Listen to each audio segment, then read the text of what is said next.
They keep saying that this is it, that the housing crash has finally started. Sellers are slashing prices and buyers are still on the sidelines for the most part, basically. The job market, that's in a hurt locker. Auto loans are a complete disaster. The economy is slowing. And every headline basically says, hey, look, this is the beginning of the end of the housing market. But here's the thing.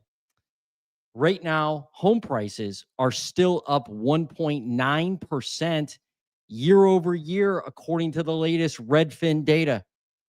And that's what we're going to look at today, all the latest Redfin data. At the same time, you really have, I mean, it's amazing, but you've got, I'll pull up these prices right now. You have prices up in 36 states year over year. So home prices are still rising in the majority of the housing markets throughout the country. In fact, I think according to some of that latest Zillow housing data, you can see that home prices are, they're not only up in most of the states, but when you look at the top 300 metros, 105 of those top 300 metros have lower home prices. So the majority of housing markets across the U.S., it is what it is, folks. Home prices are still up, but there are definite problems brewing in the housing market. It's definitely changing, and we're diving into all that data today on the Housing Nerd channel. So welcome. Real quick, disclaimer, I'm not a financial advisor. I'm definitely not a lawyer. I'm definitely not an accountant. I'm a realtor. I'm an investor here in Central Ohio.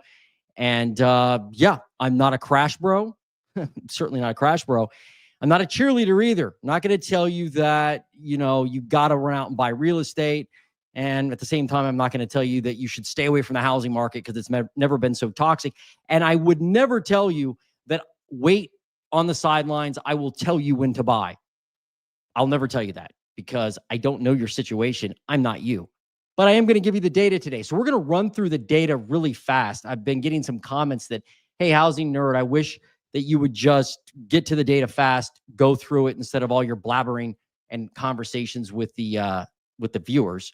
Let me know what you think about that. But I'm okay with that. It's cool. So I'm just going to deliver this quick housing market update to begin with from Redfin. And then we're going to get into some statewide data. If you have some metros, some zip codes you want me to review on the housing market, drop it in the comments and I'll get to those. So let's start with new listings. So when you look at the number of new listings hitting the market, and this is the latest Redfin update. They just released it yesterday, and it's for the week ending 10/26. So very recent. When you look at new listings, you can see they're up 4.6% year over year. So we're certainly seeing more people in the last couple of weeks put their houses on the market. And that's a good thing. You want to see more inventory. More inventory will usually help home prices come down. I mean, that's what I think y'all want, right? And so new listings definitely coming, definitely improving slightly, but we're nowhere near. And people talk about a housing crash. We're nowhere near where we were back in 2007, 8, 9, 10, whatever you want to call it, during the great financial crisis. Like we had upwards of 200 to 400,000 listings hitting the market weekly. Now we're at 86,000. And then when you look at my camera in the way. But then when you look at active listings, look at this. Look at active listings. Up 6.8% year over year. This is a problem, a big problem, because it shows me that sellers aren't desperate. They're not leaving their homes on the market overall. But there are some desperate sellers out there. You could certainly find an opportunity if you know how to look and you're patient and you're willing to take on maybe a project or some rehab. You can definitely find an opportunity. But look at active listings, only up 7% year over year. That's not this isn't a blip or a one-off. This is a trend. I mean, look at how it's been declining, right? And so we're going to look specifically at markets today to understand what's happening if we're seeing, lower inventory in many markets, or if inventory all of a sudden is spiking in some key markets. But overall, it looks like inventory is not spiking. And it could actually fall underneath last year's number, which would be crazy. So that's the active listings. We still don't have pre-pandemic levels of inventory. So if I were to show you this right here, you could see these are the states where inventory, the brown are where inventory is down compared to pre-pandemic levels. The green is where inventory is up compared to pre-pandemic levels. And right now, let me look at my notes. Right now, let's see. I've got 14 states that are up in inventory versus 2019. And those are the ones in brown. So a way to look at it would be brown is down, I guess. But most of that's in the Northeast and the Midwest, although there are some areas out west where we have fewer homes for sale versus 2019. Like, look at California, 6.9% down versus 2019, right? You got New Mexico down 16%, Wyoming down 18%, Montana down 4%. But there are areas where inventory has grown more, right? Like Texas up 30%, Florida up 22% versus pre-pandemic. This isn't year over year. Every state, folks, has more inventory than we did last year. I looked, it's every state. But when you think about 2019 versus 2021, that's where you're 2019 versus 2025. Sorry, that's where you're seeing all that difference in inventory, right? I mean, some of these states like Ohio, where I live, down 30% nearly versus pre-pandemic. Look at Illinois, down 60%, right? Vermont down 50%, Massachusetts down 36%, Connecticut down 70%. What? Down 70%. But then there were markets like Kentucky down 17%, right? Kansas 17%. Again, Louisiana's down, Mississippi's down, Georgia's down, South Carolina's down. So a lot of these states, the majority of states, folks, still have fewer homes for sale than they did in 2019. So again, if this data was different, I would share. I would share it with you. I'm not hiding it. I'm certainly not the one coming up with this data. All right, so that is inventory. Now let's go back to the Redfin data and look at. Let's look at median days on market. Oh, you know what? Let's go ahead and look at demand real quick. So if I look at homes sold, this is kind of surprising. Look at homes sold, up 5.3% year over year. So we sold 670,000 homes basically. When you look at a 4-week rolling average, that's how they do this. So we're up in the number of homes for sale. I'm sorry, in the number of homes sold, we're up. So like people now are buying more homes than they did this time last year. What do y'all think of that? I mean, it's not an explosion of demand by any means. I don't think this is anything to be excited about, honestly. Like, you're gonna when we came from such a low level of sales the last few years to have more sales now, not that big of a deal, really not. But in some areas, we're seeing a lot more demand come in, and I'll show that to you when we do the metros. But from an overview standpoint, that's what's going on with homes sold. Now, if I look at the median sale price, we looked at this at the beginning, but look at this. $392,000, that's up about 1.9% year over year. So like, it's really amazing to see how resilient some of these home prices are. But the median sale price is not something that is, it's not like a bellwether sign of the housing market. People get excited about it. They like to talk about it because, it's pricing, right? But it's the house in the middle that sells. It's not the one, it's not the average home price by any means. It's not necessarily what's happening in your market, but overall, the housing market is still more expensive than it was this time last year. And it hasn't fallen underneath 2024 levels at all this year. I mean, if you look at this chart, it's plain to see.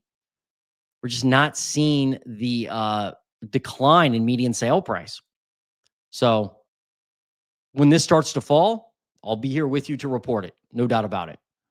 Let's look at median days on market, because that's something else to kind of look at here. Let's see. Median days on market. Median days on market, how long homes are sitting? They're sitting 6 days longer than last year. 48 days is what Redfin says. That's 48 days. So basically, homes are overall sitting longer. They definitely are. Now, let's see. Let me look at, let's look at this one. This one's pretty interesting.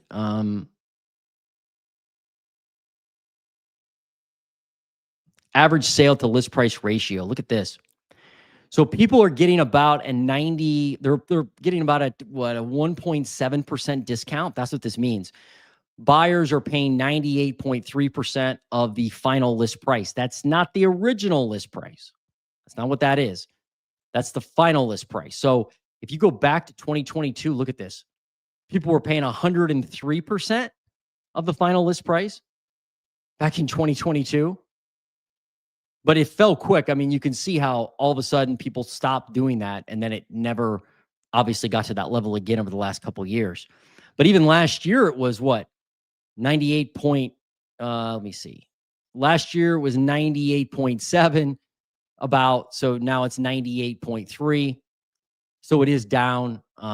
People are getting deals. There are more opportunities to negotiate. And I'm going to tell you why. I'm going to tell you, I'm going to explain why I think that's happening. I'm curious what you think, but if you're thinking about buying or selling a home right now, like, we'll get into that more later in the live. But as far as, that the market pulse and competition out there, because there are dynamics at play with the buyers and sellers, right? In some areas, you've got more sellers than buyers. In other areas, you have a lot more sellers than buyers, but it still feels like you have competition. So we'll get into that more later. But that is the average sale to list price ratio. We did median days on market. Now let's do price cuts. Check this out. So I'm going to go to this screen here. This is from realtor.com, not Redfin, because Redfin doesn't have price reduction share. They used to, but they don't anymore. So if I look at the number of price cuts, right now, 20% of all homes as of September data, according to realtor.com, have a price cut. They've had a price reduction. Now, if I look at where the price reductions are, check this out. So this is that same data, but in a map form. So like in Ohio, 21% of all homes have had a price cut. 21.5% of all homes have had a price cut. In some zip codes in Ohio, it's like 45%. So it's very zip code driven, right? Obviously, real estate's local, but it gives you an idea that there are price cuts. Like, look at some of these other ones, and that's again Ohio 21.5, Indiana 25.7. Right, more price cuts down there. What's weird is that some of these markets where you think there'd be a lot of price cuts, there aren't. Like, look at California. 17% of all homes have had a price cut. A lower share than Ohio, making you think, like, why would people in California not be cutting their prices as much as Ohio? I mean, a lot of it has to do with supply. And there are some areas of Ohio, for instance, and I keep bringing up Ohio because I live here and I know the market really well. And I imagine other areas of the country we could probably find today where there's a lot more inventory in certain zip codes. And so price cuts are exploding there. So let's see. Let me go back here to the price cuts. Yeah, look, like Oregon, 26.8, Texas, 22, Colorado, 25.8. So some of these Western states actually do have more price cuts. Florida's 25, right? You can see Florida's share price cuts 20, or not 25, 20%, 20.5%. I mean, it's actually lower than it was last year in Florida as far as price cuts go, which is kind of interesting. Tennessee, 23.9. And there were always price cuts. Like, let me click on Tennessee and you can check this out. Like, go all the way back to 2016. You had, in Tennessee, for instance, you had 13% of listings had price cuts. September 2018, you had 17%. The height, well, actually, this is a record high right now, 23.9. But look back in September of 2022, you had 22%. Look at September of 2021, 11% of all listings had a price cut in Tennessee. So like at the height, and then actually at 9, that wasn't the low. 9 was the low, 9.8, I guess 10%. So like back during the great financial crisis, not great financial, I keep saying that. Back during COVID, during the housing, craziness of COVID, when buyers were paying anything, you definitely, you were seeing fewer price cuts, but you were still finding them. It wasn't like they were zero. Kind of interesting, right? It's not like they dropped to zero. But they are higher than they ever have been in Tennessee and many areas. Sellers just got over their skis, right? They priced homes way too high, and buyers now realize they have some leverage and they're asking for discounts, and homes are sitting on the market.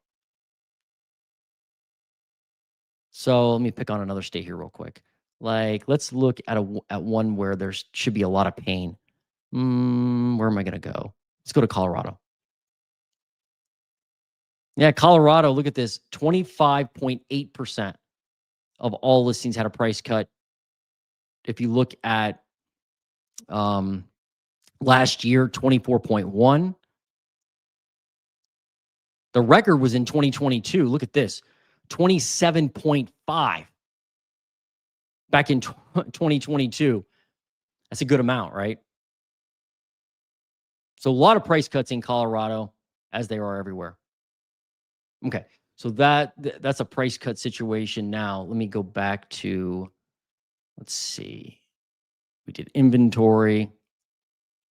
Let's do prices again, but let me show you where they're increasing and decreasing. So we know that the median sale price is up 1.9% year over year, according to the latest Redfin data.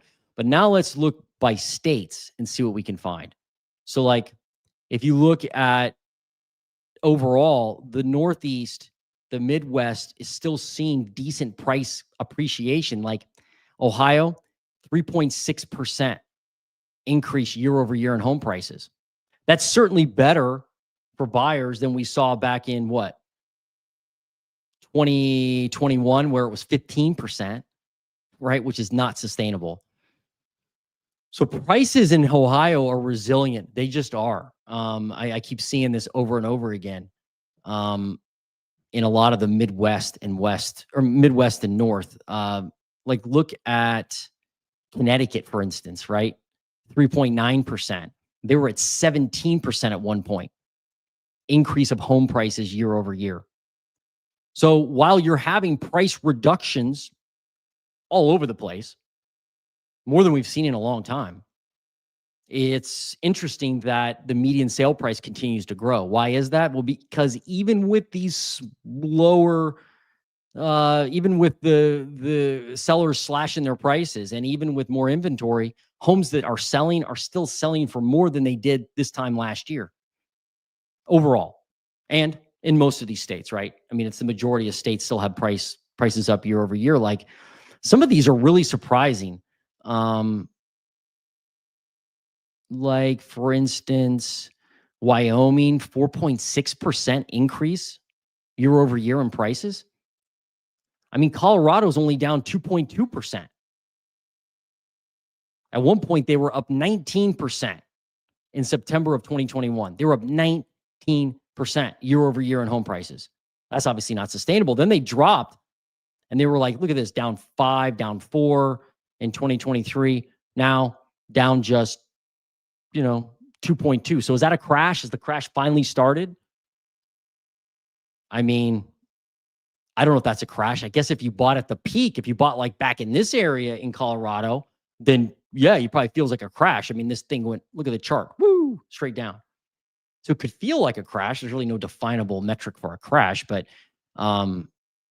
many people are hoping, wishing, wanting for some type of apocalyptic event horizon, you know, fortify your position, housing crash. But it doesn't seem like it works that way, right? Like it's kind of gradual if you know when home prices fall. And you can see that when you look at this data. Like California down 2%, right? In home prices. They're finally seeing a decline. Of course, they saw a decline back in May, June, July of 2023. Then it went back up in 2024 in prices. Now it's coming down again year over year in prices. But at one point, they were up 19%. Look at this. Back in 2013, home prices were up 22% in a year over year in California back in 2013. That's crazy. But yeah, that's kind of a look of the U.S. when it comes to home prices. And we can get into, again, specific zip codes if you want to. Just drop them in the comments. So that's what's happening from a data level on the housing market. Let's now just briefly go to this article. This is their new article that goes along with their new data. And this is, I'll put this in the link in the description below once once the live's over. But they basically say that, you know, a lot of buyers are still spooked on the sidelines because of high prices, high rates, government shutdown, economic uncertainty. They are highlighting, though, that the median monthly housing payment was $2,530, and that's down 1.4% year over year. That's the biggest decline since November of 2024. So you let me know, like, the fact that home prices are now down, that mortgage payments are now down 1.4%. Is that a reason to buy? Is that like, hey, now it's time to buy? I don't think so. Now, mortgage rates have declined. I didn't mention that yet, but mortgage rates have declined. Although they went up yesterday, like a lot. They went up like 13 basis points because of all that Fed talk, right? Amazing how much words move the market. They say falling mortgage rates are enough to push monthly payments down despite rising sale prices. The median U.S. home price rose 1.9% year over year, the biggest increase in 6 months. Yeah, we already talked about that. So it's clear that buyers, for the most part, are still kind of checked out, even though sales are up 5%. It's easy to be up 5% when you have nothing. It's just like the foreclosure thing. Foreclosures are up like 50%, or, you know, you see, foreclosures are exploding. Well, they're still not at 2019 levels, but it's easy to be up 50% when you come from nothing. That's the same thing with the sales. This is interesting. It's worth noting that Redfin economists don't expect this week's interest rate cut to drive mortgage rates down. It's already been priced into markets. Yep. Because the Fed indicated they may not cut rates in December. Big drama.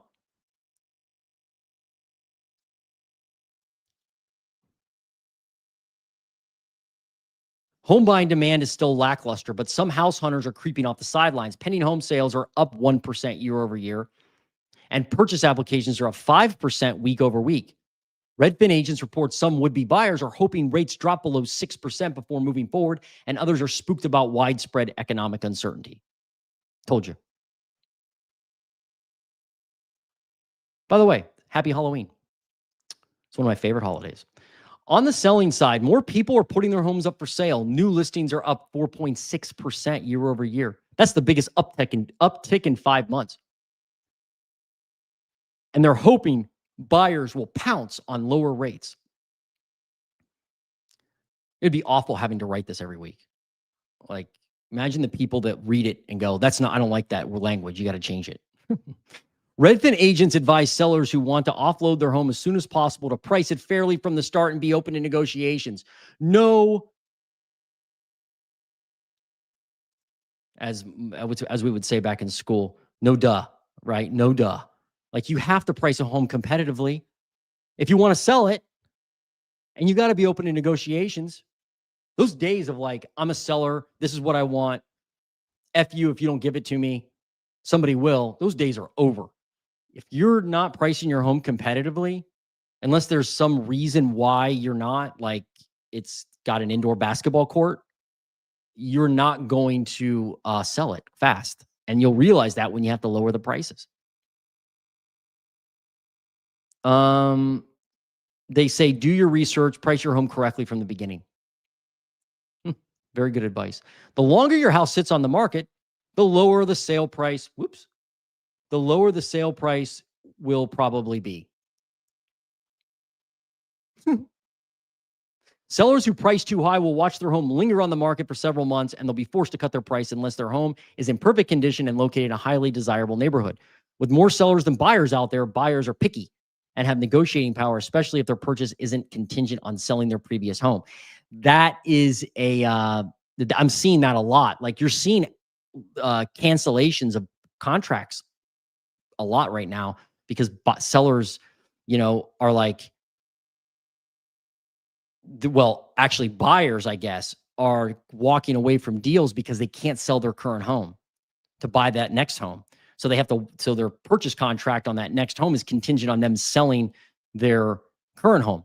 Word of advice: if you can sell your house, move somewhere else, like temporarily, like put your house in storage, put your stuff in storage, and then move in with like a relative, move into an apartment, whatever you got to do. If you can do that for a period of time, so when you go out and look for your next house, you don't have a contingency. Your negotiating leverage is 10x what it is if you have a home sale contingency. Home sale contingencies are fine. I deal with them all the time as an agent. But if you can avoid that, your leverage is 10x what it is if you don't have it. Or if you do have that contingency, because you're making an offer saying, I don't have to sell my house to buy this one.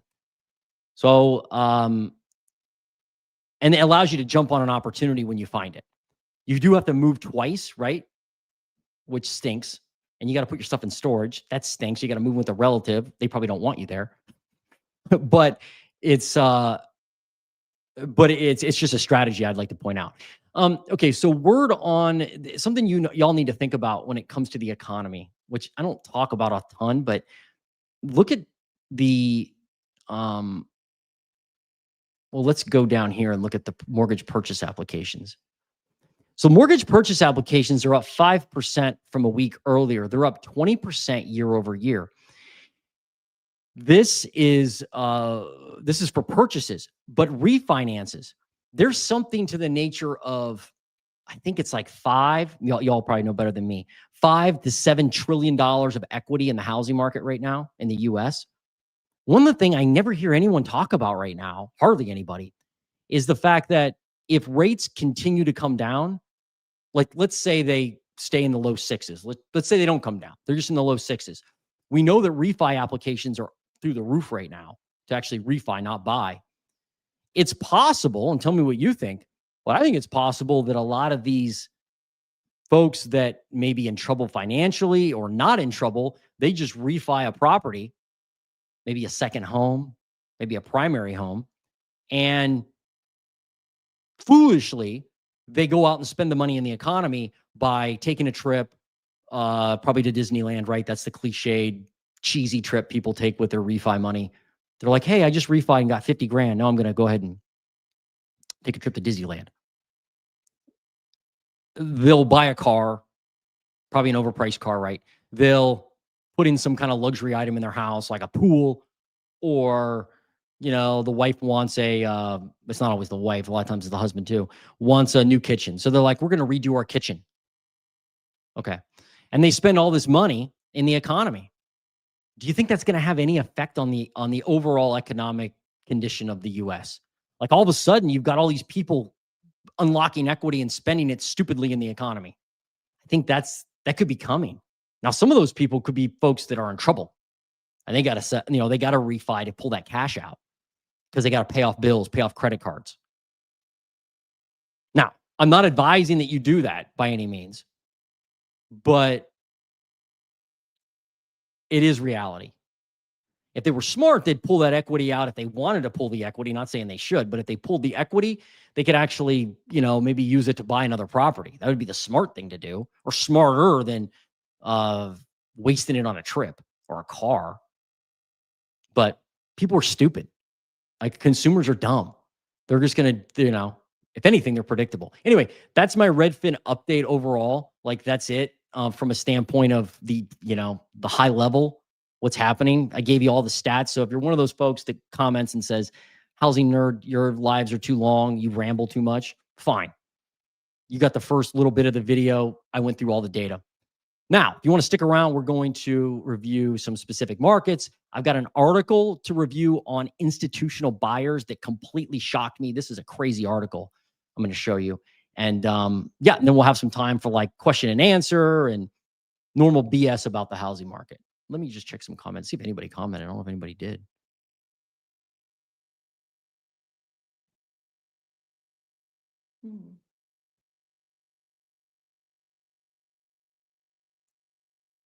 What's up, Coors Light? How are you? Live from Ohio. It's your host, Jason, the housing nerd. Thanks. And you spelled my name right. I appreciate that. Good to see you.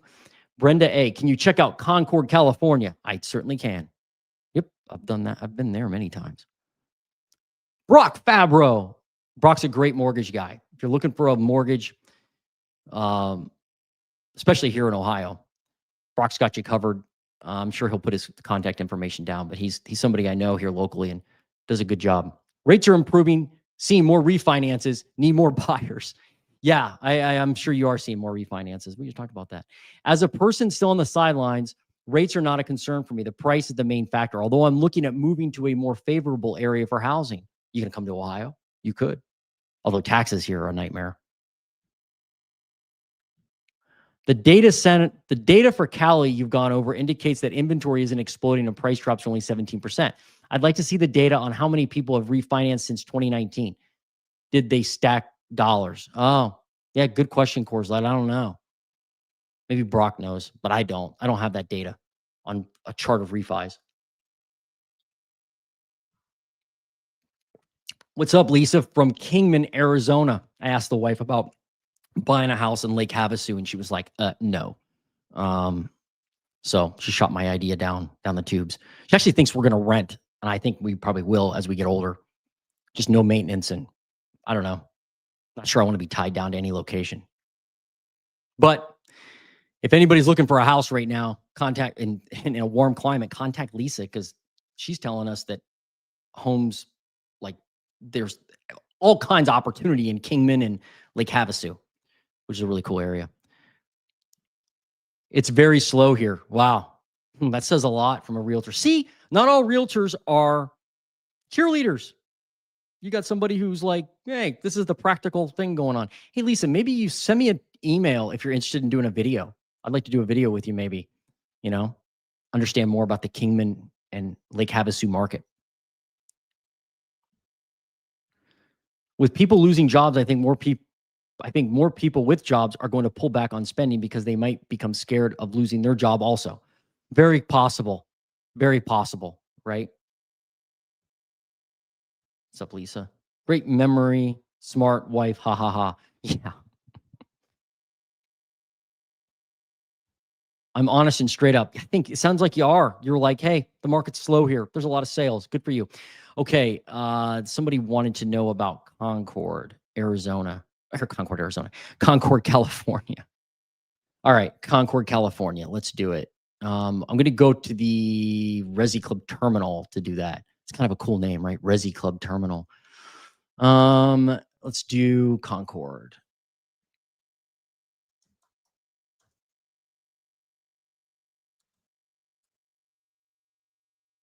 This is annoying. Why it does this. Let's see. Let me look up a zip code there.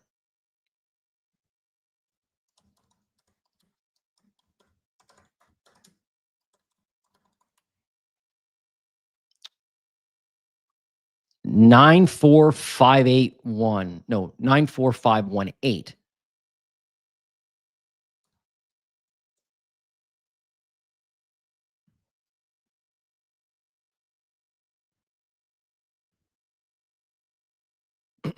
All right, so this is the Concord area. And we're looking at, let's start with, let's just look at home prices. Look at this. This is year over year. This is why hyperlocal data is so important. This is the reason why. Because look at this. I mean, look. When you kind of zoom out, it doesn't look the same. But when you zoom in, wow.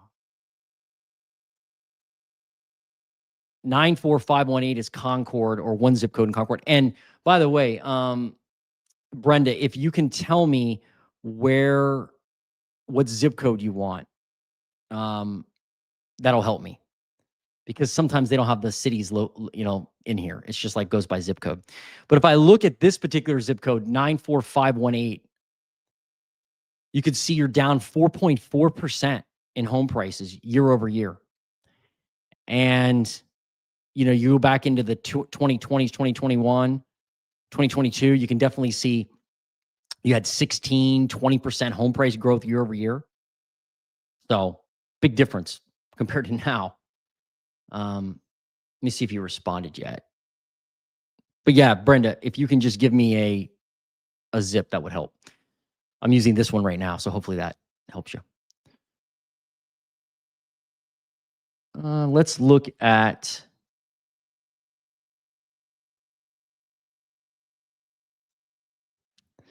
the typical home value. So how they do this is they look at they look between the 35th and the 65th percentile of homes. They're not looking at the bottom and they're not looking at the top. That's how Zillow does this with this data anyway. And then Resi Club puts it into this interface in the terminal. But I like that because they're taking out the outliers, right? Like somebody got an insane deal, that'll mess up the data. Oh, and then those expensive houses, that'll mess up the data. They take all that out, which is pretty nice, right? Right now, $875,000. That's sobering. Just I look at housing markets all the time, but man, it's crazy. But it's come down. I mean, the peak was back here in 2022 at 964. Now it's 875. So like if you're looking for a price crash, somebody, if they are, then you can easily see home prices here are down quite a bit. Like let's look at how much they're down or up since the peak. Since the peak in 2022, home prices in Concord in 94518 are down 8.7%. Down 8.7% since the peak in 2022. So a lot of people say 15% is a crash, 20% is a crash. Well, they're not there yet, but they're definitely, there's definitely pain there with home prices. No doubt. Let's look at inventory, find out what's happening there. Let's look at active inventory year over year. Up 23% in active homes for sale. Okay. Now, since 2019, look at that. 51%. Remember, most states, I think only 13 states or so, have more homes for sale versus 2019 versus before pre-COVID, before COVID. And that's a good indicator of inventory, how it's trending, because COVID messed everything up. If you have more homes for sale than you did before COVID, then that is a sign that prices could be headed down or soften. And look at this. This zip code has 51% more homes for sale right now than they did in 2019. 51% more homes. And yeah, look at this. They've got, it's a decade high. Only 56 listings in a zip code, which isn't a ton, but you can see they have more than they've had in the last 10 years right now. That's a sign that prices could be headed down even further. There's just more inventory. Of course, the inventory mix matters a lot, right? What type of house is on the market? I can't see that with this data. Let's look at this. Well, let me see.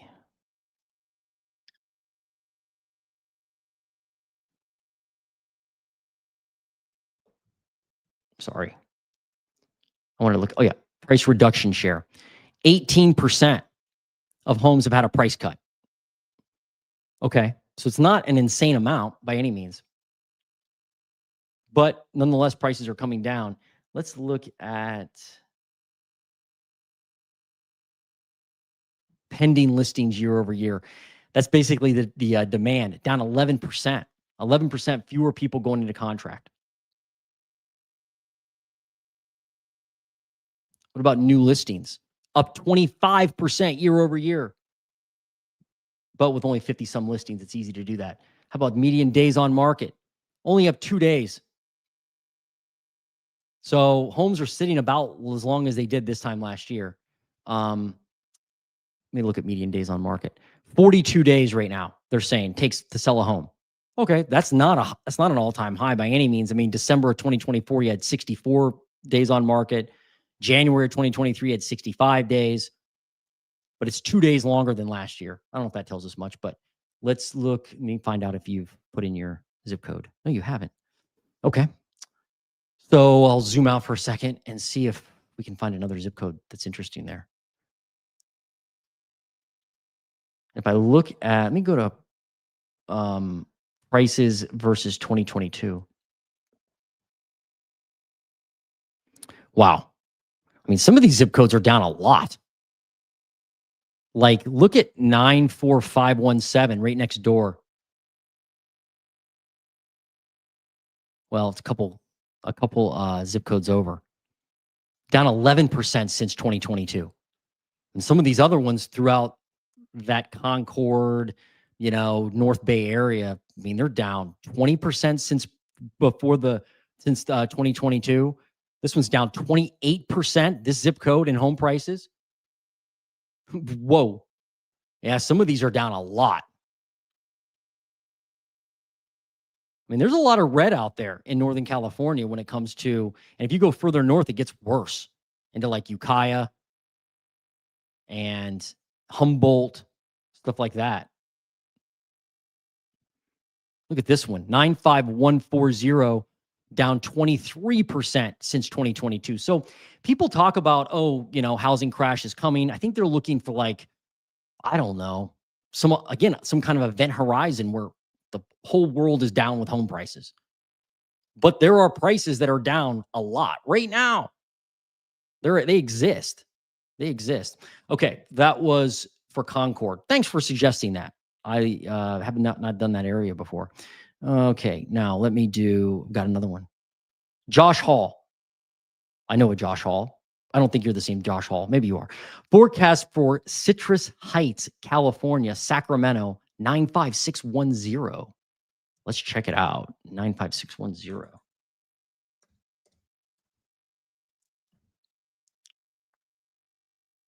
All right. Home prices, we're already here since 2022. You are down 5.4%.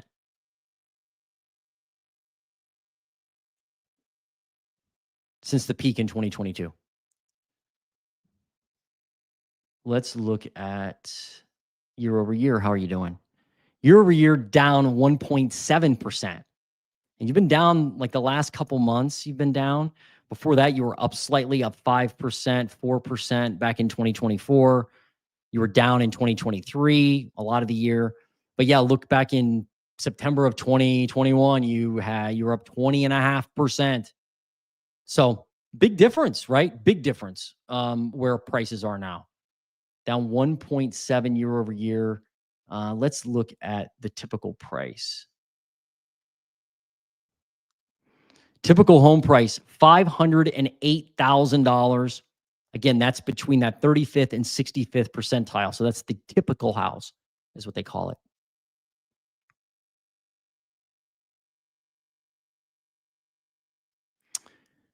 Looks like you peaked right here, 520. What's this? 538. Yeah, that looks like the peak. So from that peak, you're definitely off. Let's look at inventory. Inventory up 9% year over year. Remember, nationally, we're up about 7%. So you have a little more inventory than you did last year. But let's look since 2019. Look at this. You're still down 21% since 2019. So unlike Concord, You have fewer homes for sale than you did in 2019. Active inventory count. What do you got? 60 homes right now. Last year, 55. It's not like Concord where you have an all-time high of number of homes for sale. Look back in 2022, you had 86 homes for sale in September. So like inventory, let me look at median days on market and I'll come back to inventory. Median days on market, 45 days. More than last year, certainly, right? Last year was 33 days. What about new listings? New listings down 15% year over year. That's crazy. New listings versus 2019. What's that? Down 41% since 2019. So people are just not listing their homes like they were before the pandemic. Otherwise, you'd see a lot more inventory because it doesn't look like pending sales are doing anything. But let's look. Pending sales year over year, up 8%. Okay, so you have 8% more people buying homes, but what does that mean though? 33 homes went into contract, which isn't a lot, right?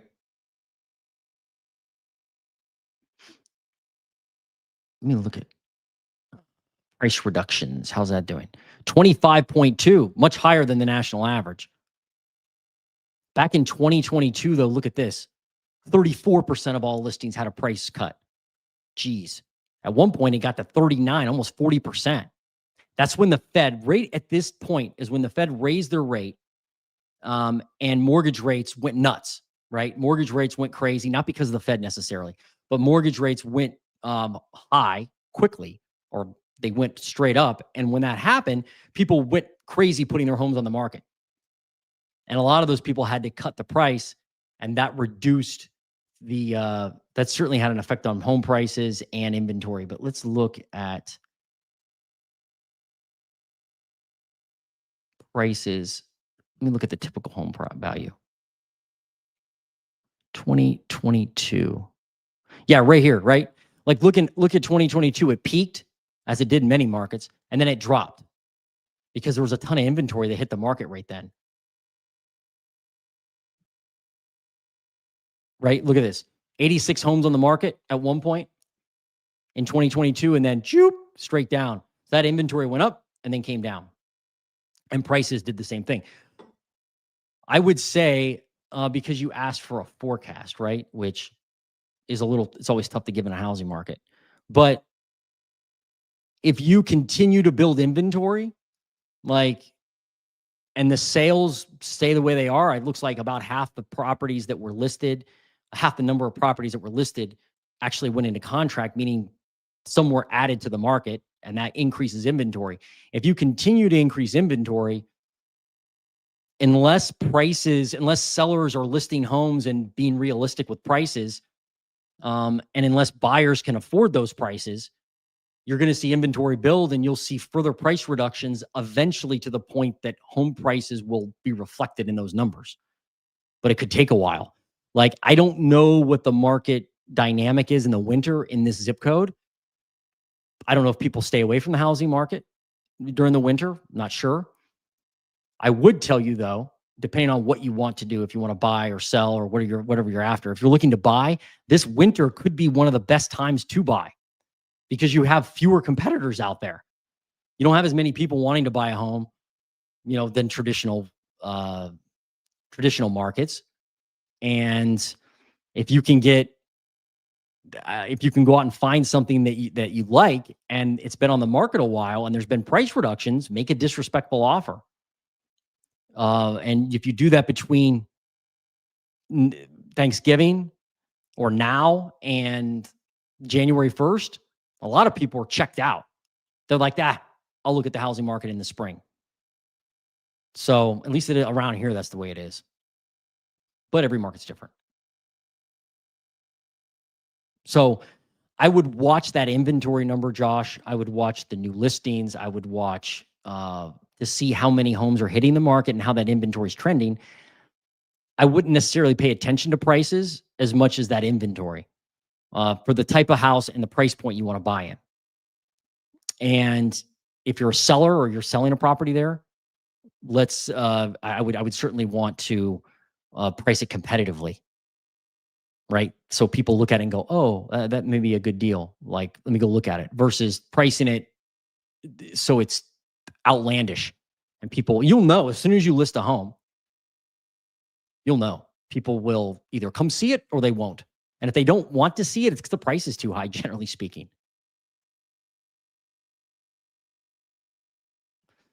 Whoops. Like number 12. Nice. Good job. Thank you. I was like, hey, what does that mean? Can you do Carrolton, Dallas? Yeah, 75229. Absolutely. What's up, Innovative Sustainable Solutions?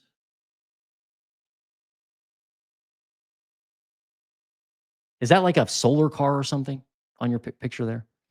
Let's look. Let's look at your zip code you want to see. 75229. 75229.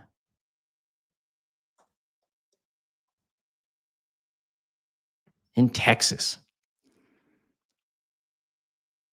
Well, home prices since the peak in 2022 in Carrolton, Texas, those are up 8.6% since the peak.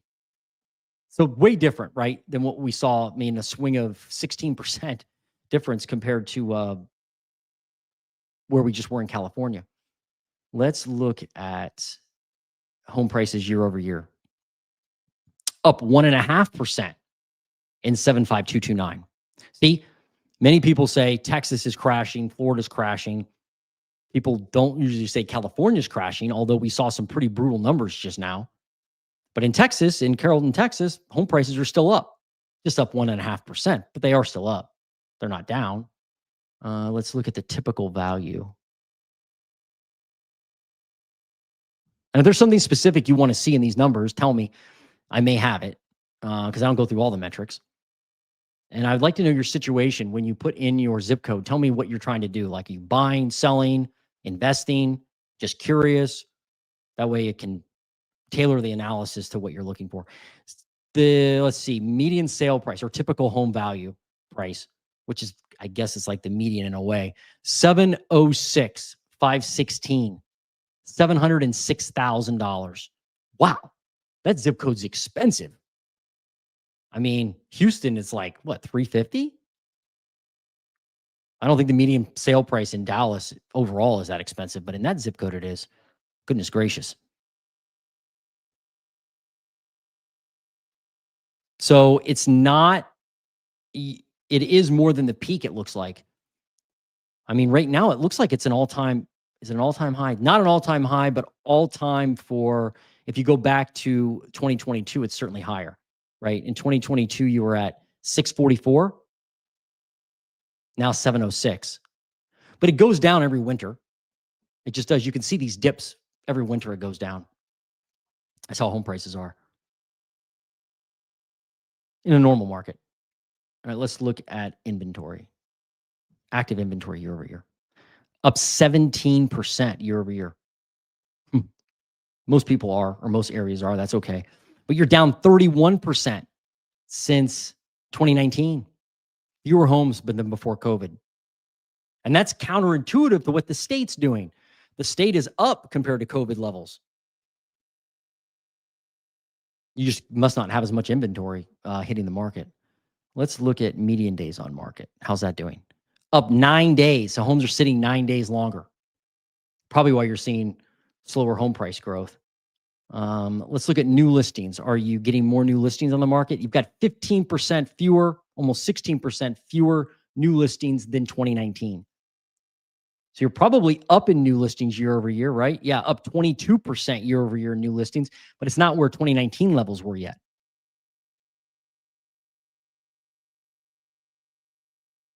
Let's look at price reductions.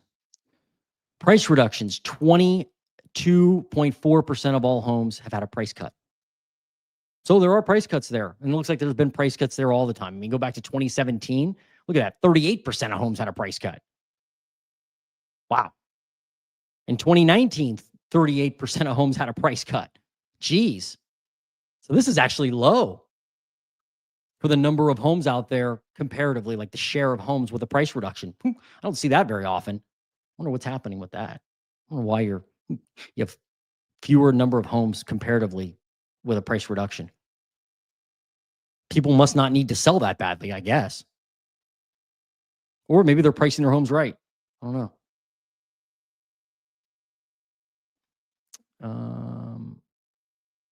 So we did that.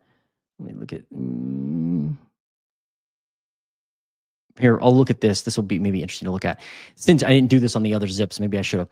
But if you look at the prices since 2020, not since 2022, this tells you exactly what happened during COVID. Remember, you're up what? Let me just refresh my memory. You're up 8.6% since the peak in 2022. But if you owned a home in 2019, you're now up 54.6% in 75229. 54.6%, basically 55%. So home prices have grown since 2020, 55% in this zip code. But they've only grown 8.9% since 2022. What does that tell you? Those 2 years, folks, 2020, 2021, half of 2022, that's where all the price explosion happened. And it's like that in a lot of markets. Most every market I look at, it's the same story where right when COVID hit, prices just went through the roof. And they went through the roof really quickly. And then since then, they haven't. I mean, if you think about it and you think just an average of 3 years since 2022 and a growth of 8.6%, that's like what, less than 3% a year home prices are growing. That's like normal. So it's almost like we got it's almost like we got a decade of appreciation in just 2 years. People say, oh, home prices went up 50% in 5 years. Well, kind of, but they really went up a ton in 2 years and then they've kind of backed off. And in some areas, they actually fell. So just shocking when you look at that, right? And here's how you can see it, right? You can see where this increase was 55.8, right, since 2020, and 55.8, 56, 55.6, 55.3, 54.5. So like you can see that the growth over the last 5 years overall is coming down because the last few years haven't been near as crazy as they were during COVID. Anyway, I see that all the time. What about 10-year price appreciation? Oh, they don't have that data, huh?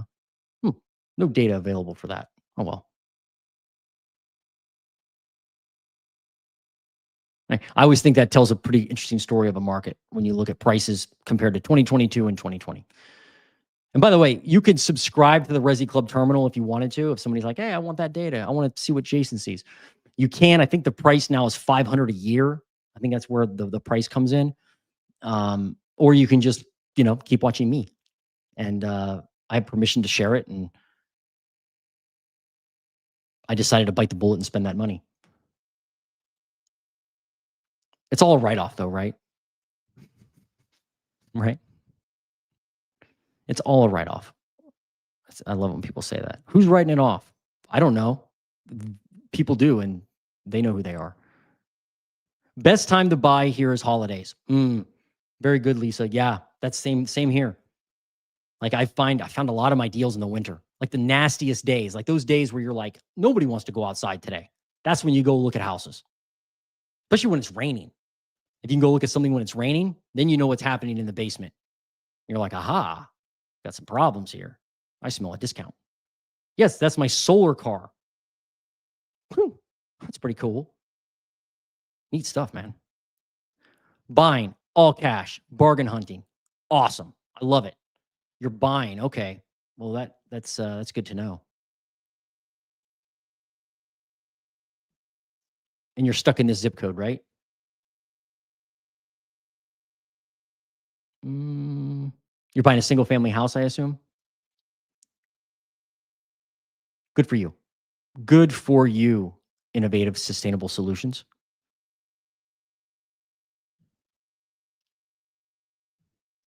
Nana or Nene. I don't know how you say that. Looking to buy in Martinsburg, West Virginia. Been there many times. Let's go Mountaineers. All right, let's do that one. Martinsburg, West Virginia. You maybe have to give me a zip code. I don't think I have that. That's going to give me, so I've got like the Hagerstown, Martinsburg, like area. But if you give me, well, let's use this because it's probably a bigger zip code, or I'm sorry, it's probably a bigger area for us to actually analyze versus just the one zip code in Martinsburg. Prices up 3.2% year over year in that area. It's the Hagerstown, Martinsburg, Maryland, West Virginia market. Obviously, it's right on the border there.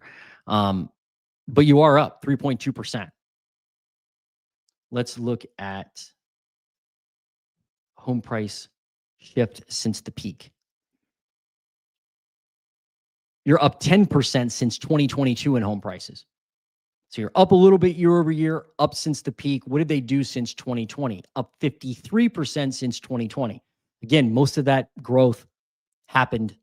Most of that growth happened in the first couple years of the pandemic. Let's do typical home value. $318,000. It's not an all-time high, is it? Let's see. It may be an all-time high. Yeah, it's an all-time high.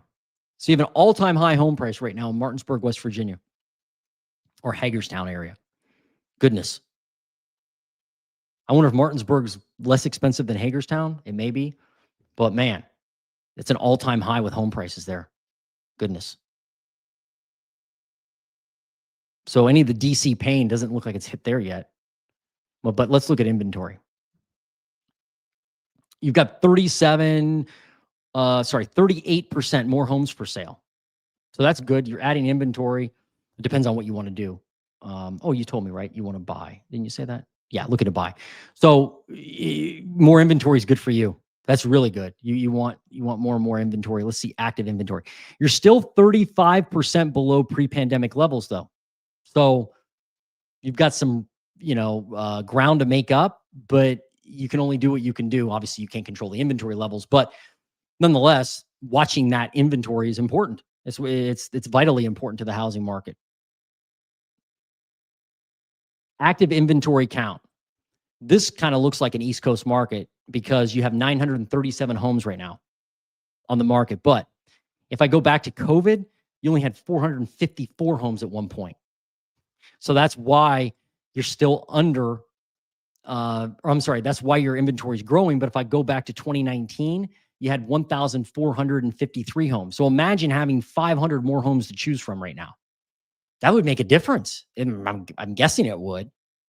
And that was kind of the normal market. Look at this. Go all the way back to 2016. You had nearly 1,800 homes on the market back in 2018. I keep getting 18. Sorry. Back in 2016, you had nearly 1,800 homes on the market. And then as you went through, the next few years, it kind of stayed level, right? I mean, 1,500, 1,400, 1,400. And then, and this is the weird part about inventory, especially on the East and the Midwest. It started to fall before COVID. I mean, you can just see the decline in new list or in active inventory. And then when COVID hit, forget about it, right? It just went crazy. And it's starting to recover, but you're not there yet. So it depends on what you're looking for, right? Like if you're like, I got to move now. Okay, well then you're going to have to play the cards you're dealt and hunt hard, make a lot of offers, find homes that maybe need a little work. Those are all probably ones that offer discounts, ones that have been on the market a while.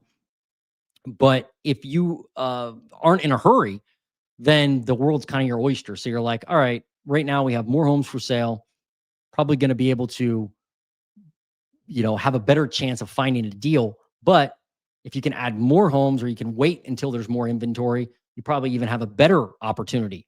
But there could be a deal today, especially coming this winter, like Lisa was saying. Let's look at median days on market. What's that? 39. See, homes aren't necessarily sitting longer. Like 39 days. Last year, it was 40 days this time of year. Before that was 38 days. Homes are actually selling quicker, it looks like. And it also could be that there are homes being delisted off the market. That's another way to find an opportunity. Go back through homes that are expired, work with a local agent, ask them to look at all the expired listings or canceled listings over the past, 6 months, and ask them to find out if they're still interested in selling. Obviously, have them send you the list and pick the ones you want, and then send them back to the realtor and say, hey, call these guys and find out if they're still interested in selling. Or if you don't want to do that, you could always get the data and then call the people, look up the owner information and call it yourself if you wanted. You could always do that. There's no crime against that. But expired listings are a great way to do it. And let's look at new listings, find out what happened. Now, so you're down right now, down year over year in new listings. I mean, that's counterintuitive, I would think, because it seems like that area is going to get crushed because of all the, the government stuff going on. But maybe that's just a narrative. Down 4% in new listings. How are you doing compared to 2019 with new listings? Yeah, down 15%, just not enough people listing their homes. Let's look at price reductions. How are they doing? Price reductions. 19% of all homes have had a price reduction. But if you go back in history, it's not that unhinged. Like look at September 2017, 19%, 19% in 2018, 19% in or 18% in 2019. So you got down to 8% of all listings during COVID with price reductions, which isn't surprising, but it's not like it's unhinged. It's about where the national average is.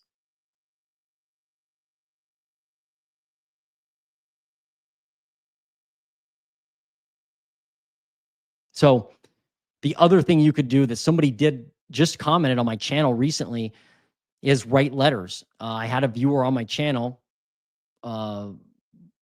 They heard me tell them or give an idea that you could write letters, handwritten letters to people in the area you want to buy in and ask them if they want to sell.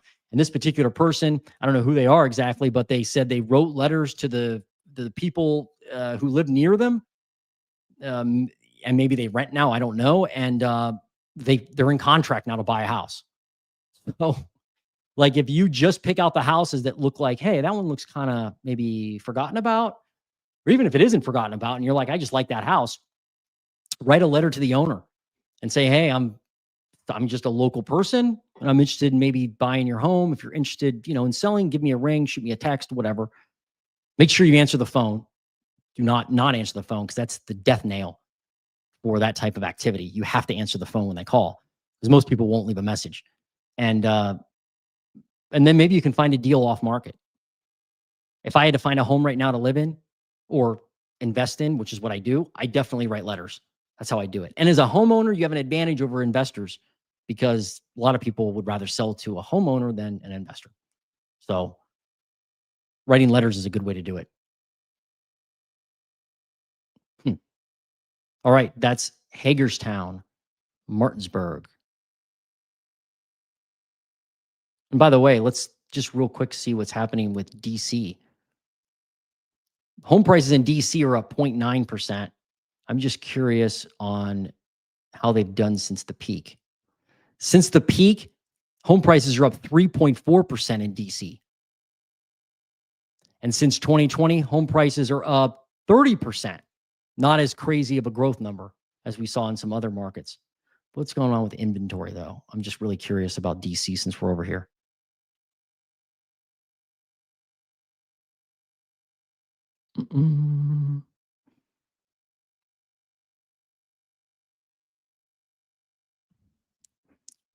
They've got 14,270 homes on the market. It is not a 10-year high, but let's look since 2019. Since 2019, DC is still down. Now that's a big area, right? So it's going to be local to a zip code, but still down 4% in inventory since 2019. By the way, if you join the live stream, hit the like button for me. I always forget to mention that. That's the only thing I ask. Just hit the like button. Okay, so that is Hagerstown. That's DC. Now let's see if anybody else has one. Oh boy, I got a big one here. Ruhai, how you doing? Can you please check for buying in 77494?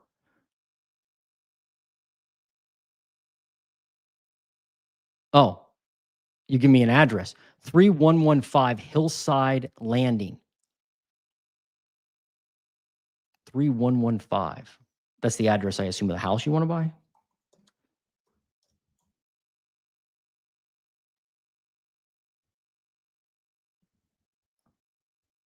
This is really cool of you. I'm excited that you're sharing your what you're trying to do and like the actual home. Uh-oh. Can y'all still hear me? It's telling me that there's an issue. It's weird. All right, let's look at this one. Man, that's a nice house, man. Price cut. Look at that. 15K. Doesn't look like you're in contract yet.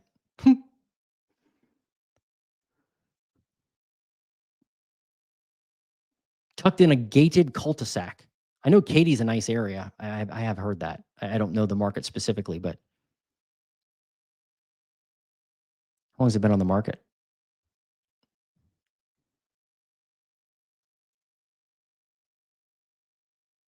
Where does it show me that? I can't remember. Is it down here? Yeah, it's down here. Wow, it's been listed since May. No, that's not right. Oh, wow. Is that right? It's been listed since 2022? Holy cow. I'm sure you know that, but according to Zillow anyway, look at this. It was listed at 3/23/2022 for 805 grand. Then they increased it. Maybe they did something like, I don't know. Sometimes they just get it. I mean, they increased it a lot to 910. Then they removed it. Then they listed it again for $1 million. You probably know more than me about this house, but that I don't know if I've seen that very often. Like, they're like, you know what? I'm not getting any traction, so I'm going to raise the price. Oh man, I'm not getting any traction, so I'm going to raise the price again. Then they removed the listing. Then they listed it again at $899. So maybe it was purchased or something at some point. It's just not listed here. But then they cut the price to $850. Then they cut the price to $833. Then they cut the price to $810.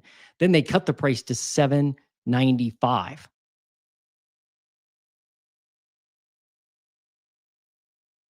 Wow.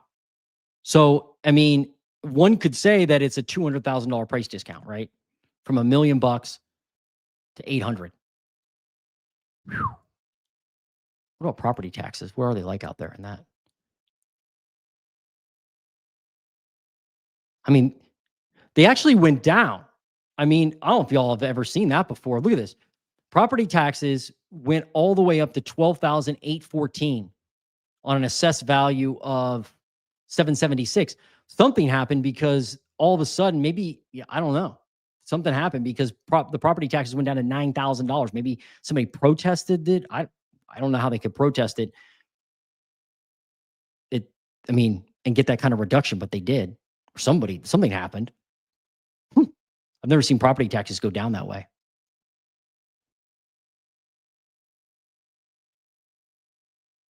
Let's just look at the pictures real quick. Wow, that's a nice house, man.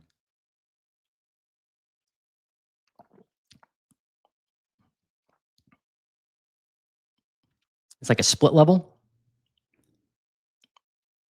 4,900 square feet. Houses in Texas are huge. Nice kitchen, right? But it looks empty. Is it still empty, I wonder? Well, it's not a split level. Got a big yard. Pretty cool. All right, let's look at the market there. Let's see. That's 77494. 77494.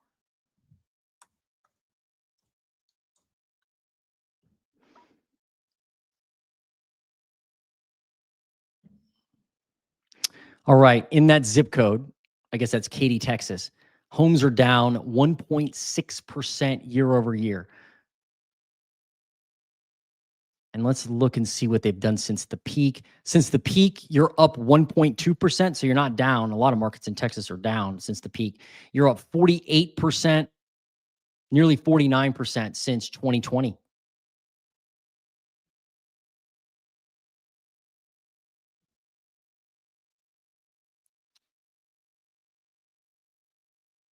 Let's look at the typical value. What do you got? $493,000. Now, there is a way for me to look at the top end of the market versus the bottom end, but I haven't, I'm not sure how reliable it is. Let me see if it'll tell me. I don't know if it will. Nah, it's not telling me. Yeah, it's not going to tell me. Anyway, they're saying the typical home price is $493,000, but that's that median area, right, between the 35th and 65th percentile. So you're at 493,000.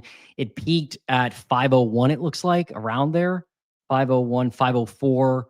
So it's off a little bit from just last year, but from 2022, obviously you are up slightly. Let's look at inventory. That'll really tell us what's happening. Active inventory year over year. Wow, look at that. Up 64.6%. Jeez. That's a lot of growth. But since 2019, you're still down 34%. Now, how many houses do you have there for sale? A good amount. 495 homes total on the market. Now, again, if you go back to this trend line of inventory historically, you could see, and this is a part, this is really a very important part of the markets when you look at these. Look at the trend going backwards to find out what's normal. Like people say, I want the housing market to be normal again. Well, in a normal market, you had 800, 700, 800 listings. Here in 2019, right before COVID, you had 756 listings. And then just dropped. And it stayed low. I know Katy's a popular area. At least I've heard it is. And the houses obviously look really nice. So people were like, no, we're not going to sell our house. Or, when one came on the market, it was probably bought pretty quickly. But you got to 301 listings last year, and now you're growing finally, more active inventory. So I'm not surprised to see that price cut like they have. I mean, I would really like to know if the house was actually listed for $1 million by the same seller that now has it at 800. I don't know why they put it to $1 million. I don't know. Look at the price reduction share. 21.2%. So it's not like, back in 2023, it was 28%. Last year was 22%. So you're about where the national average is as far as the number of price reductions. Obviously, this house is one of them. What about the median list price? Let me look at that, I guess. This is how much people are listing for the house, actually listing homes for. 532 grand. I mean, it's come down slightly, but not a ton. Okay, well, in May, it was at 560. In the winter, it always usually does come down, but it doesn't look like anything crazy going on there.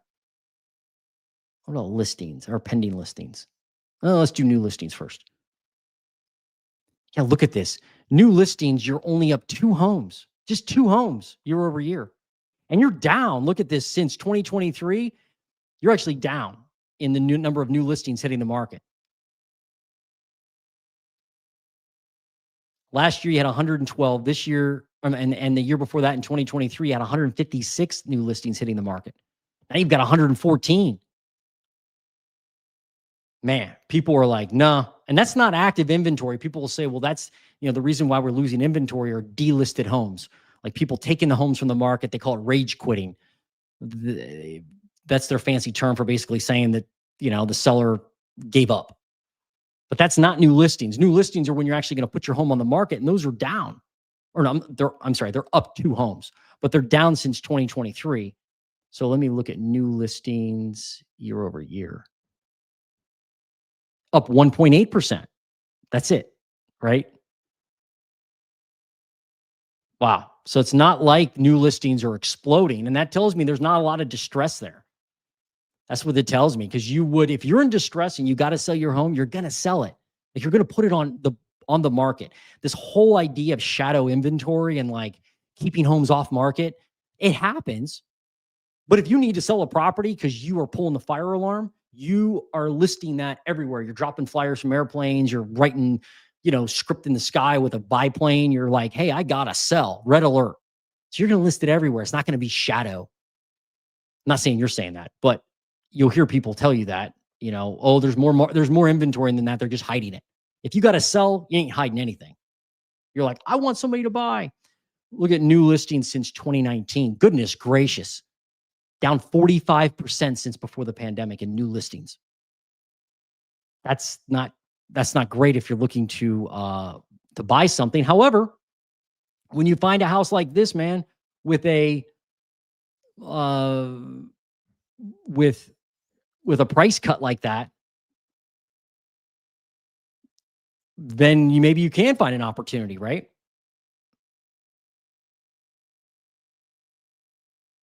Like if I'm just curious, like if they did anything to make it go up that much, right? To the $1 million. Maybe they put in new floors or something. But it's got carpet in other bedrooms. Got a nice shower and stuff. Open concept. So the moral of the story there is I would certainly, if you're going to make an offer that's competitive to you or that makes sense to you. But I don't know your situation. I don't know if you have to buy today or it can be next year. If you can take your time and somebody's already reduced their house price by 200 grand, they've been on the market that long, and there's some other houses around it that are kind of the same, maybe that's a reason to make a lower offer than even where they are now.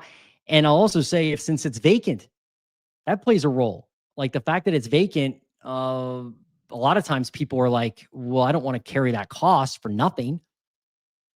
Maybe it's not vacant now. Maybe it's rented or they live in it, but it looks vacant. So that's a cost to the owner, right? They have to have the house. They have to come over, mow the grass. They got to make sure nothing's happened to it. They got to pay the taxes and pay the insurance still on the property. Probably pay the mortgage still, if it does have a mortgage. All those factor into your leverage. All of it.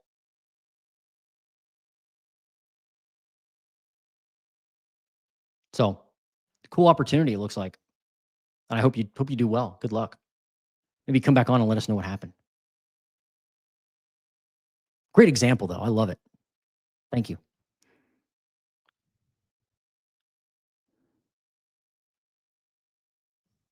Can you check my area? Appleton, Wisconsin. A lot of building going on here. Just wondering how the market is doing here. Sure, I'll take a look at that. J. Mazuri. Is that right? Did I say that right?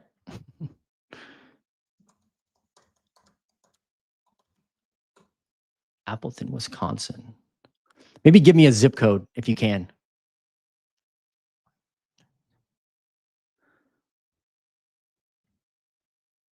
I'll try this one.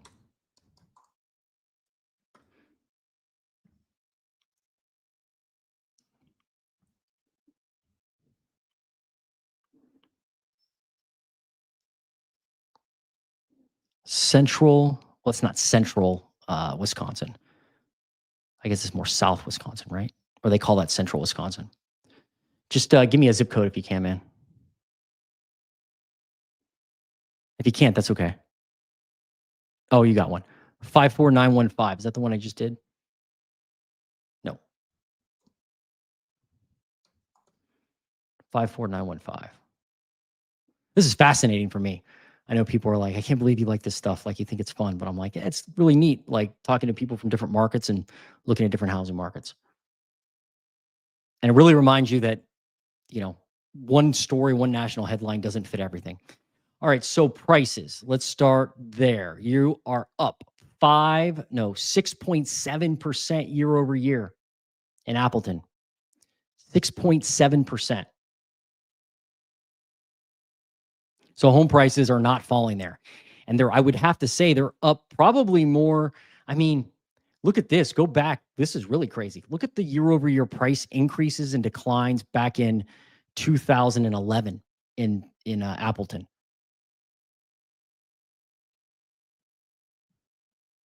Like, you were down 4.6%, down 5% at one point in 2012. I guess the housing market hadn't recovered yet. It could be from the great financial crisis. But then look what happened.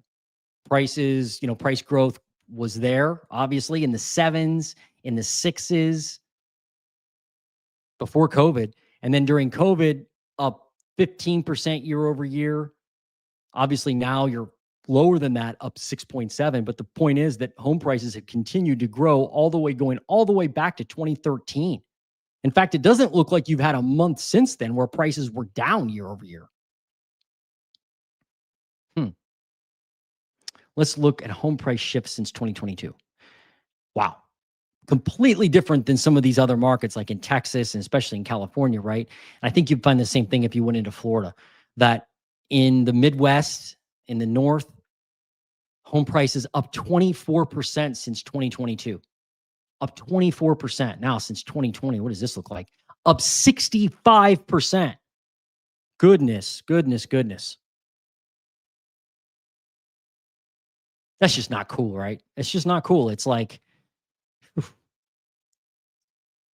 it's just grown. Look how it's grown since COVID. Like at one point, you were up 3.6% since March of 2020, but then it just started accelerating. And so somebody like in Wisconsin who hasn't purchased, and are you buying there? I don't know if you are. Are you buying or selling? A lot of building going on around the city. If you were somebody who has been on the sidelines waiting to buy, and this happens unfortunately to people, they're like, well, it's gone up so much it has to crash. And so over the last 5 years, it hasn't, obviously. Well, been a lot longer than that in this zip code, but it just keeps going, the home prices. Nuts. Let's look at the typical home value.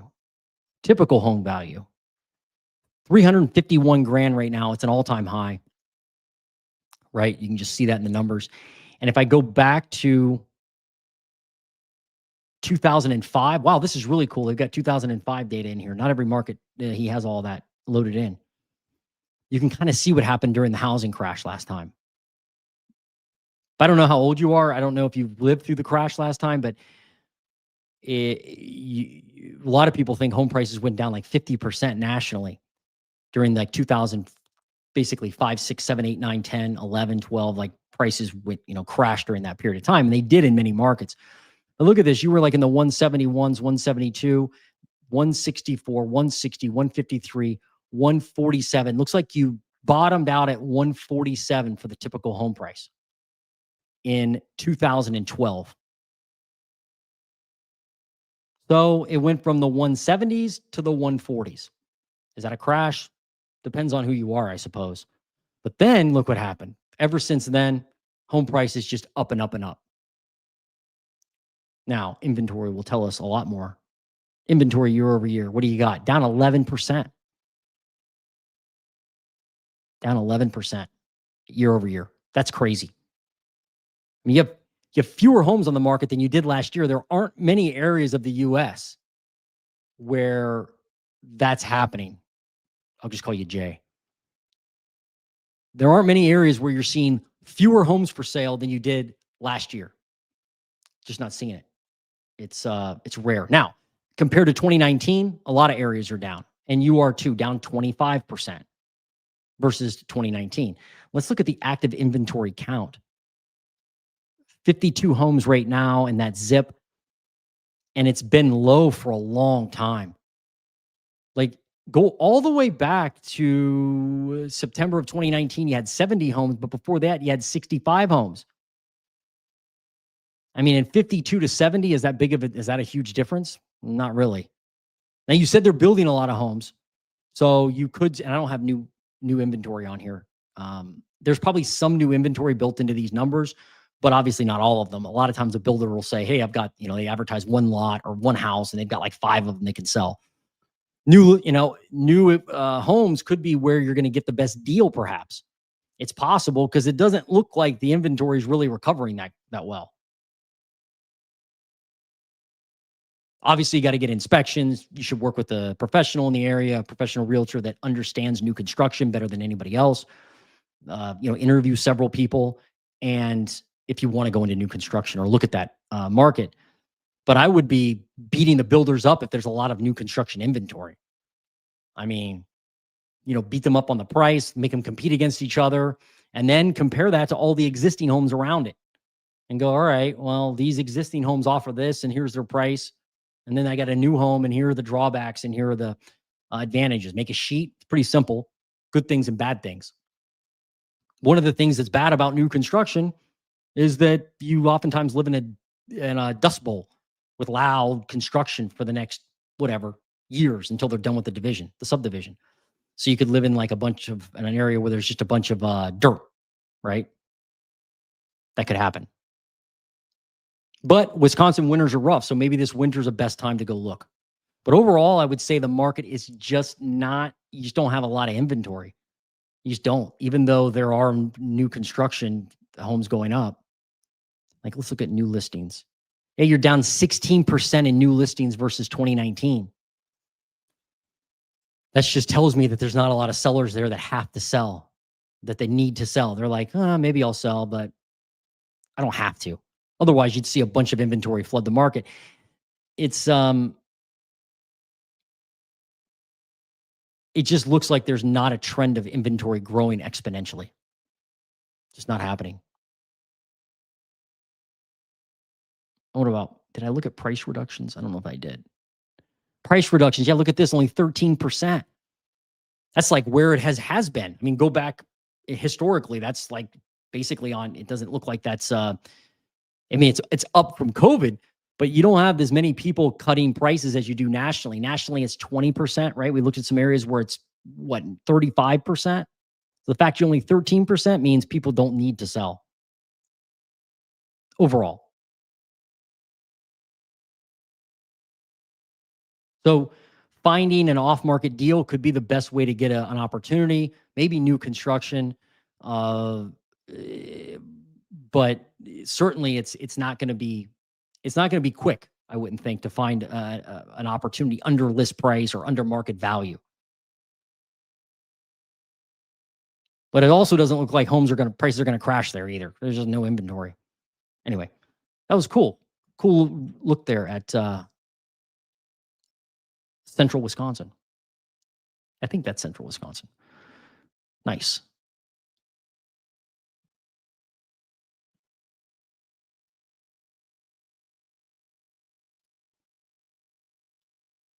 Karen. Is it Karen? Is that what it is? Yeah. Fed rate drop doesn't translate directly to mortgage rates. Right. I know that. Yeah. Thank you for reiterating that. You're right. It does not. Absolutely does not. It's really the 10-year treasury, right? Which has been kind of hovering around 4%. Building is happening outside the city.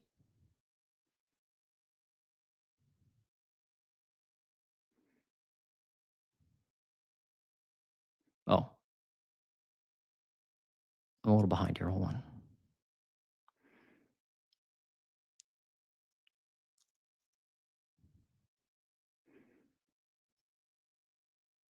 on.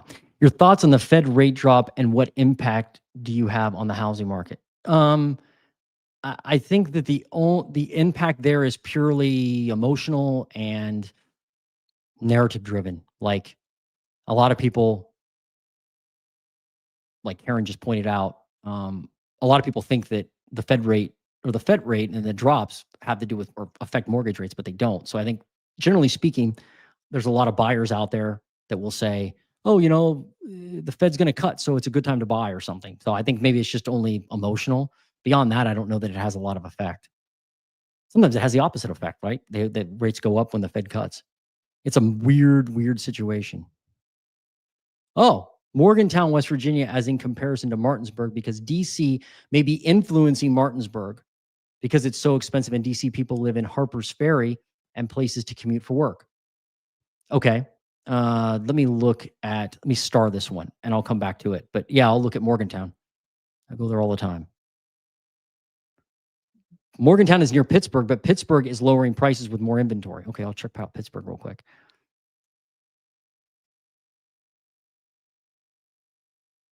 That makes sense. Oh, you're talking about Wisconsin. Just in my area, house has been selling for over 500,000. It's insane. We're looking to sell our home and buying our next one. It just doesn't make sense for us to move. Maybe doesn't. I mean, really, and I would caution you against selling your house. I'm not saying you shouldn't sell or you can't sell or it doesn't, you've done things wrong if you sell. I don't know what type of house you have right now, but if you can hang on to it and keep it for your future, for you and down the road, however, I don't know how old you are, it could make a lot of sense to keep it as a rental. It could, depending on what type of house and your financial situation. But I always tell people, hey, at least consider it instead of just jumping the gun and selling. I probably talk more people out of selling than talking them into doing anything in real estate. Yep, Pittsburgh, I got it. All right, let's look at Morgantown and Pittsburgh. If you have a metro you want me to look at and you're joining us, drop it in the comments. I'm happy to take a look. Let me look at Morgantown.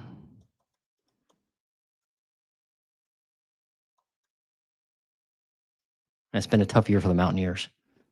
A tough year. All right, Morgantown, West Virginia, home price is up 1.7%.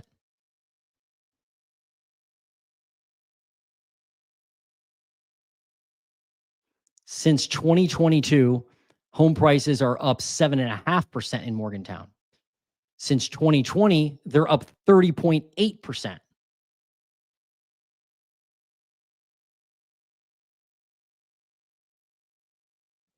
The typical home value there, $219,800. No, $219,039. Is it an all-time high? It's not an all-time high, but man, it's close. It's basically an all-time high. I mean, it's within a few $100s of it in Morgantown. So home prices look like they continue to go up there. Let's look at active inventory. Up 9% year over year. That's it. That's not a lot at all. Since 2019, look at this. Inventory in Morgantown down 55% since 2019. Man, there's just nothing. I mean, that inventory is low.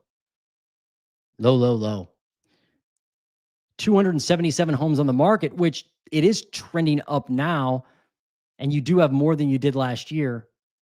But man, you go back to 2019, look at this. You had 615 homes on the market. That would make a big difference to a buyer looking at double the amount of inventory. So now only 277 before 615. This is the part, I mean, this is going to fall on deaf ears probably, but like this is the part that a lot of the crash bros miss. This part right here. They look at inventory year over year and go, look at this, inventory is exploding.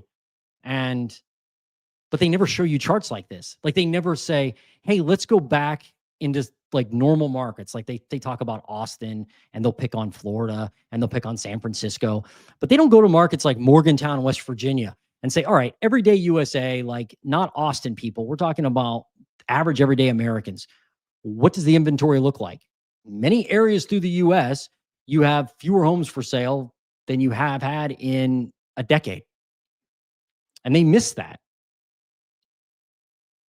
I mean, they almost like don't want to believe that inventory isn't growing like they say it is all over the place.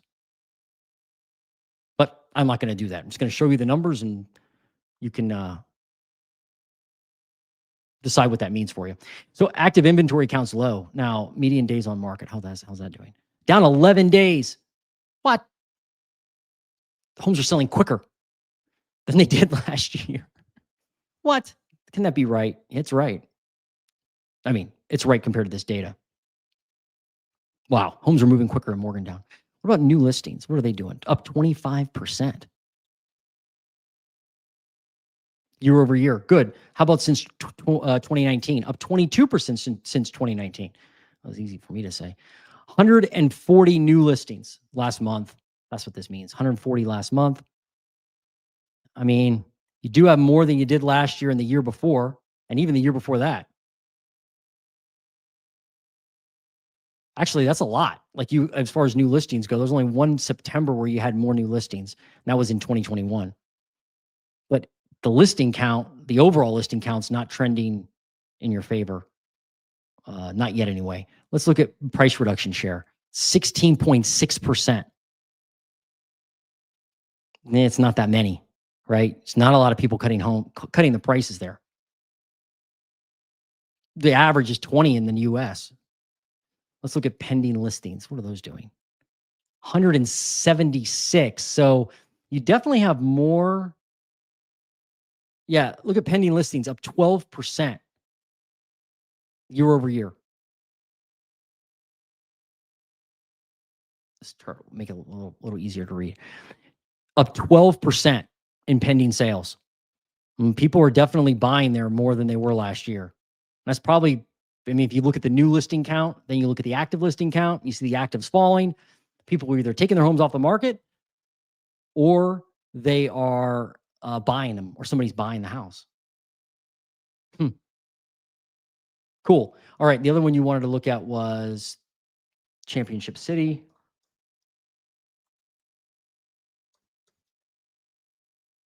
Pittsburgh, PA, which I haven't looked at in a while, actually. Home prices. Now, I've heard some folks say that Pittsburgh is crashing. I'm not saying you're saying that, but I've heard other YouTubers say that. So let's look and find out. 1.8% home prices up year over year. Now let's look at since 2022. How are they doing? Up 5% since 2022. So not an insane growth in the last 3 years at all. Up 34% since 2020. Okay. So it's not like it's, it is up, but it's not up like 60 or 70% at least. Thank goodness, right? Let's look at the home value in Pittsburgh and see what we get. 226.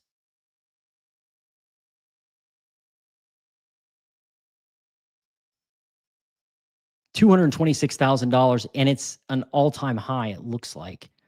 Let me go back here. Yeah, that's an all-time high. So I don't know. You tell me if Pittsburgh's crashing. I mean, they have an all-time high sale price right now. We'll look at inventory in a minute, but look at this. This will blow you guys away.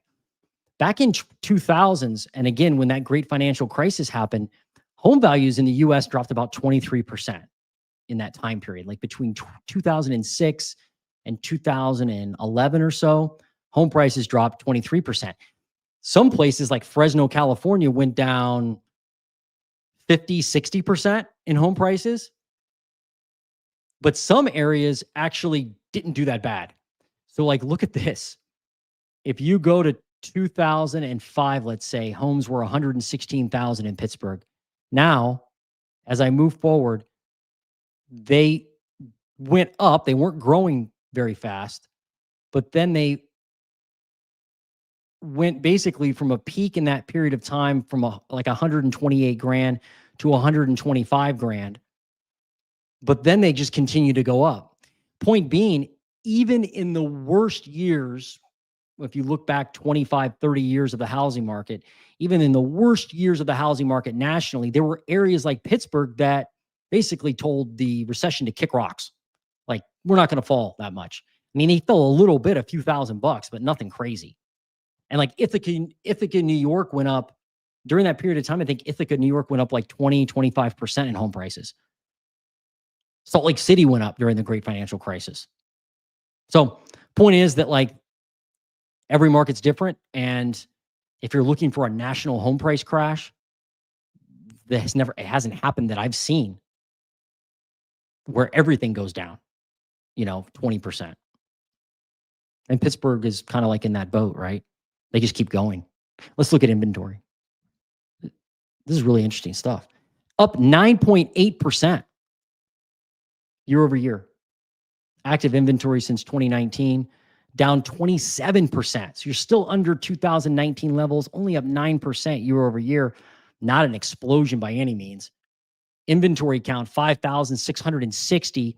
Same story as these other East Coast areas where if I go back in time, 2019, I had 7,700 homes, nearly 7,800 homes for sale. Back in 2017, I had 9,900 homes for sale. Back in 2016, I had 10,800 homes for sale.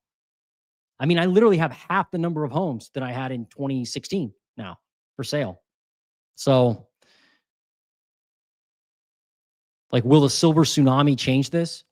Will the boomers dying change this? I don't know. Depends on what you're looking for.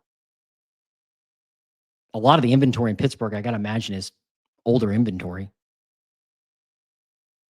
But you're growing the number of homes on the market, but man, it ain't growing quickly.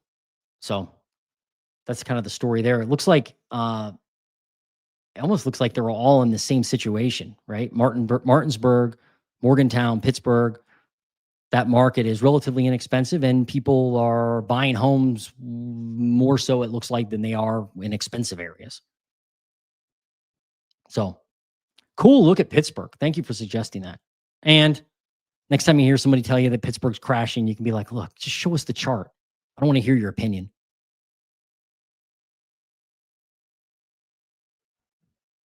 Tell them to go watch The Housing Nerd. All right. That's that. What do I got? Any other ones? Thank you for the Pittsburgh. Prices are dropping, but the map in Morgantown is covered with many, many higher than average priced houses. Okay. Yeah, it could be, right? But I guess it depends on what you want to do, right? What price point you're buying at. If you're looking at the $300,000 price point and for 300 grand, your prices are crashing or going down, then yeah, that makes a big difference. But if they're not, then it doesn't make a whole lot of difference, right? Or it's not going to help that much. There's so much more inventory that I can see here. I don't know. Are you in Morgantown or are you in Pittsburgh?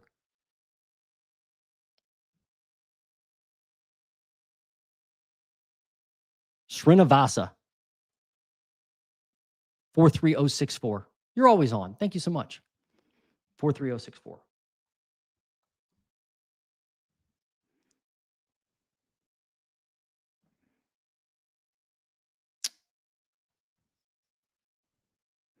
What's that like? Okay. Up one. This is in Ohio, by the way. Let me just check something. 43064, 430. Ah, that's right. You're in Plain City. I don't know if this data has changed much from when we looked at it last time. I know they loaded in some new stuff recently. Up 1.1% in home prices.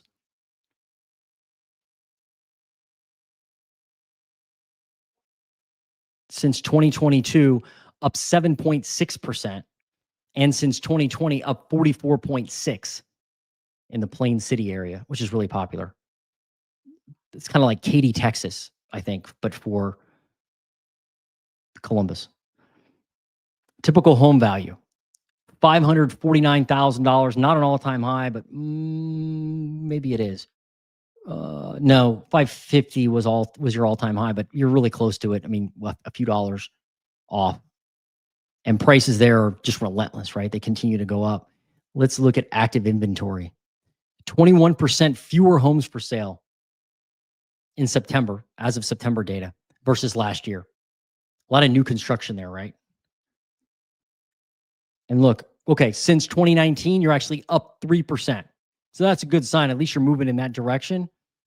But what do you got as far as active inventory? 65 homes. Last year, you had 83 homes.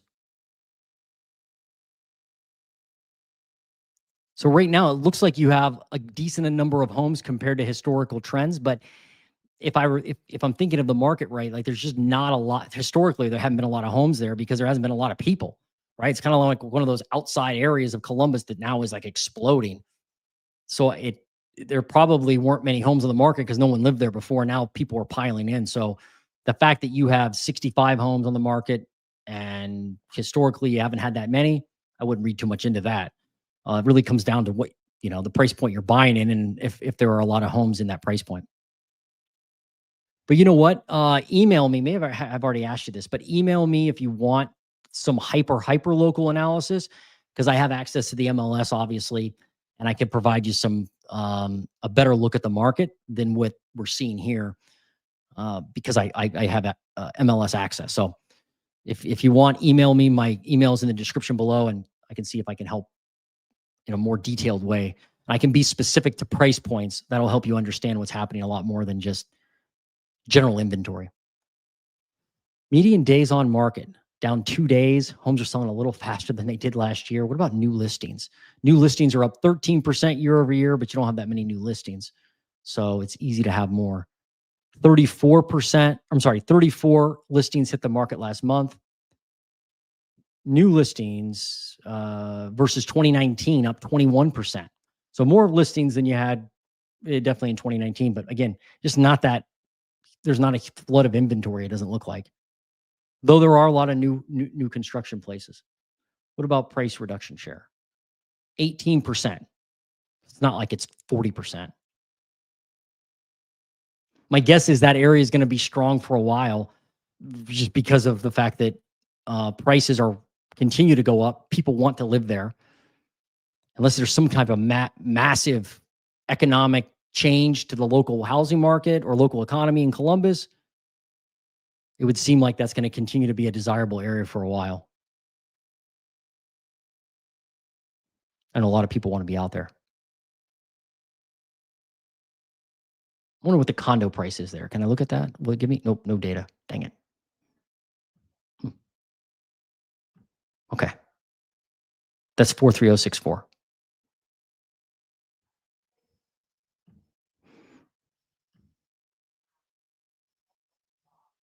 I wonder if some people from bigger cities are coming to small towns like Morgantown. I think they are. I think you're seeing people go, oh, there's lower prices there. I think I'll move. You're welcome, Josh. I've heard that Pittsburgh is falling in prices too. I know, but we just looked at the data. It's not. I mean, overall, like, I could pick on zip codes and find areas where prices are declining, but if you look at the entire metro area of Pittsburgh, we just looked at it, prices aren't collapsing there.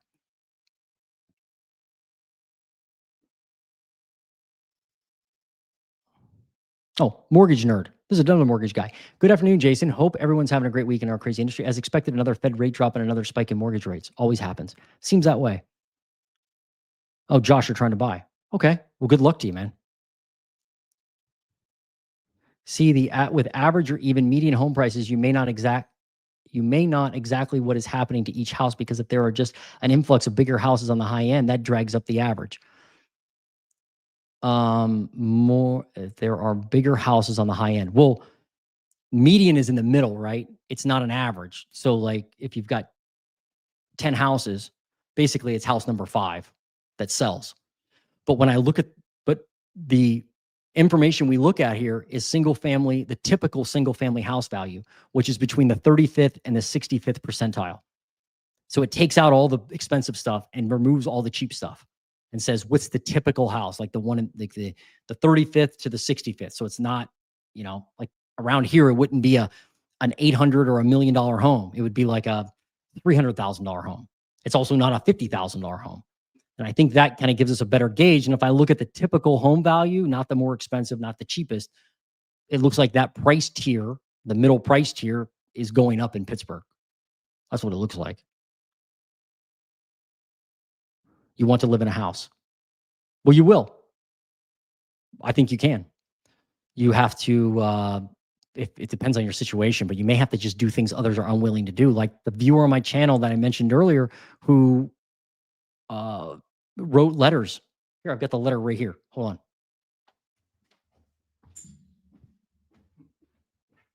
on.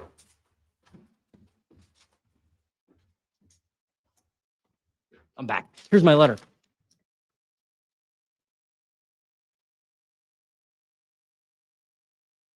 And it basically says, hi, Jim. I noticed your property at XYZ street. I'm interested in buying it. I live in the area. So please call me at 614-555-1212 if you're interested in selling it. Thank you, Jason. Then because I'm an actual agent, I have to put in there, Jason Ferrier is a licensed agent in the state of Ohio. But then I answer the phone or I answer the text, obviously, when they call. So that letter right there is a handwritten letter. Look at some houses in the area you want to buy in. Like when I say look, drive through those streets, write down the addresses, and then mail them a letter. Do that every month for 6 months straight. You will probably get one of two results. Well, one of three. One, they won't ever respond to you at all, and that happens. But you'll also get a good number of people that tell you not to mail them anything else. No problem. Just remove them from your list. Then you'll get a handful of people that say, and it depends on how many you send, but you'll get a handful of people that put their hand up and say, yeah, let's talk. I'll reach out to you. Like, what are you interested in? And now you're talking directly with a seller. Now, you could use an agent to help you. You can call an agent and be like, hey, I've got this guy that wants to sell, and I talked to him directly, and now I need help, negotiating or whatever. Or you don't have to use an agent. But that's how someone just found a deal on, from listening to my channel. And that's how I find opportunities all the time, just by those letters. I call them yellow letters. Now I send them out in mass because, and I use an outside agency to send them. But when I started in real estate investing to find opportunities, I hand wrote them. And there's a couple videos on my channel talking about how I do it. They're really bad videos. They're really cheesy. They're like really early YouTube videos for me. I haven't got much better, as you can tell, but check those out, Karen. Check them out. You just got to be willing to do things others are not if you want to get a deal. Otherwise, you're going to pay retail. Or you can wait, right? None of the law says you have to own a home right now. Maybe buy a duplex and house hack, right? Live in one side, burn out the other. That's another great way to get into real estate. What's up, J. Scott Hamilton? You may see lower priced homes come onto the market as the Pittsburgh economy suffers from lack of government funding. Med sales in Baldwin dramatically lower. Interesting. Oh, median sale price in Baldwin dramatically lower. He must know the market there. Good. There is tons of inventory all over the map. Prices aren't sustainable. I mean, they may not be. I'm not telling you they are, but like, just go back and look at that chart again. Rewind the video when it's done. Look at the chart of the typical home value and how it's trended over time in Pittsburgh. Like, during the worst years of the housing market, the Pittsburgh housing market did not crash. No, I'm not saying that's going to continue. Like, who knows what'll happen, right? Nobody has a crystal ball, but like, it is what it is. I mean, if you think prices are too, like, if you're like, hey, prices are too high, they're 20% too high, 25, 30% too high, make an offer 25% under what the prices are right now. If you think it's all, like, I'm not saying you're saying this, but if you hear from others on YouTube that it's all fake, it's like, all right, well, I'll make an offer then at the price that makes sense for me. And if they don't accept it, I guess it's not fake. You know what I mean? It's like when somebody buys a house and they purchase a home and they get a loan and the seller is paid on the property and the buyer receives the keys and the agents are paid and the title agency's paid and all that. That's like a real life event. So if people are buying homes at those prices, then they're buying homes at those prices. So that's why you just got to do things a little different. If you want to find a great deal, or you just make a lot of offers, and eventually you find a seller who's like, okay, let's talk, let's negotiate. Because those are out there. You just got to see a lot of homes and make a lot of offers. I mean, there's been clients I've worked with where we've made 3 offers, 4 offers on houses and found a deal for somebody. And there's been situations where I've made, help folks make 40 offers over 2 years before we found something. So that it just depends on how you're looking at things. Oops. I know you have reality. I get it. But the reality is what's happening. Like, again, if you're like, these house prices are fake, or if you don't think the data is real, or you think that the prices are lower than what they are, then make those offers accordingly, and you should probably win. That's how I view it. Um, and if they stop buying homes at those prices, then there's no longer at those prices. Right. Yeah, absolutely. But right now they are. So, like, it's just like the folks that say if the boomers die, a lot of them, we will everybody will have a house for pennies on the dollar. Okay. Well, there's not like a clock for people dying. Like, they're like, in 5 seconds, there's going to be 10 million boomers that leave us.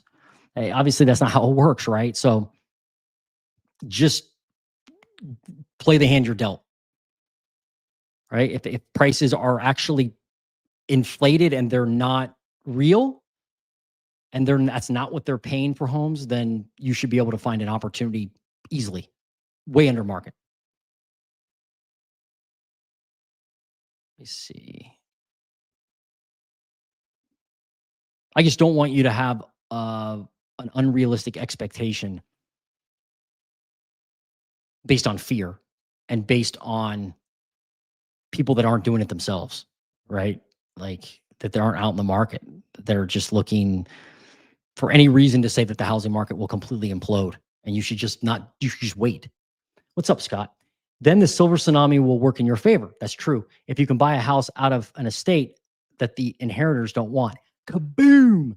Man, I helped a client here locally in the town I live in that is an expensive area.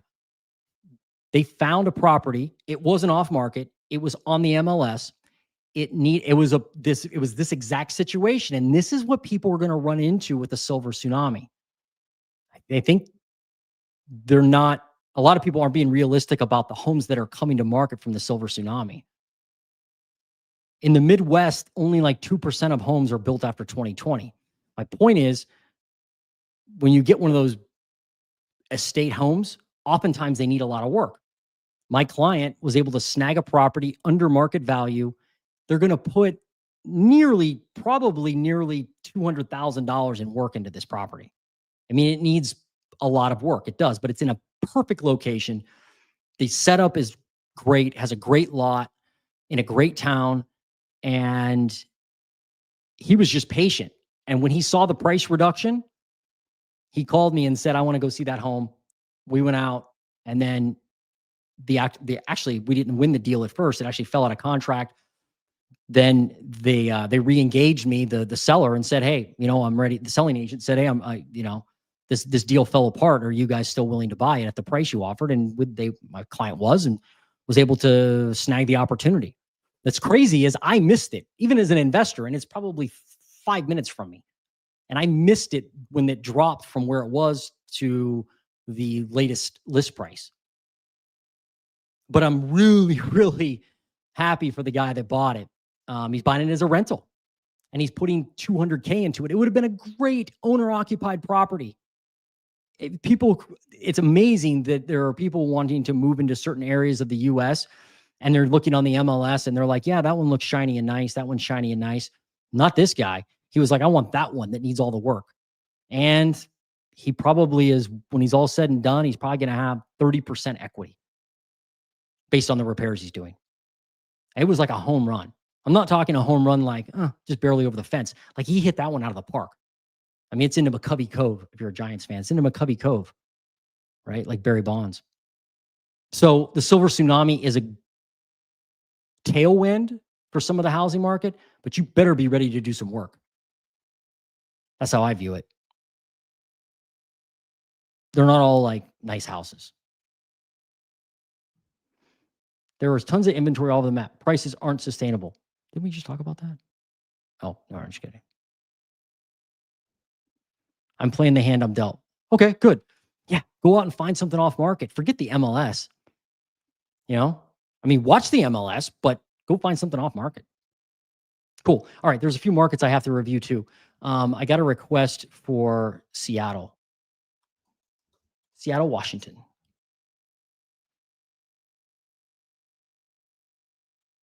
Home prices down year over year, 0.8% since the peak in 2022. What's Seattle done? Down 5.7. Look at that. So, Karen, same metric, but completely different market when you look at it. Like Pittsburgh still up versus 2022. Seattle is down versus 2022, meaning if you bought in the Seattle, Tacoma, Bellevue area in the last couple of years, you lost value on your home. That's what that basically means. They're only up 39% since before the pandemic in home values. So that's softening. And then if I look at the typical home value in Seattle, $776,000, it's definitely come down. There's no doubt. It's come down. Active inventory year over year, up 27% in Seattle. Active inventory versus 2019.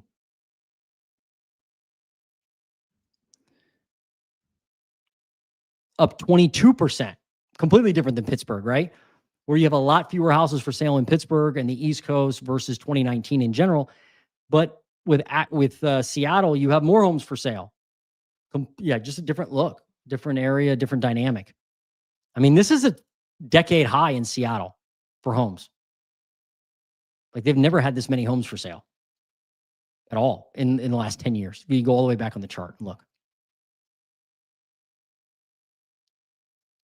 Median days on market, what do we got? 47 days. That's up, what, 4 days? New listing count, how's that doing? It's up slightly from last year in Seattle, but it's not exploded. But it's definitely up from like 2023. Let's look at new listings versus 2019. Still down 7% versus 2019. The demand there must be gone. I mean, comparatively, right? You got to think. Demand there is not good. This is weird. Oh, I see why you do this. Pending sales down 8%. 8%.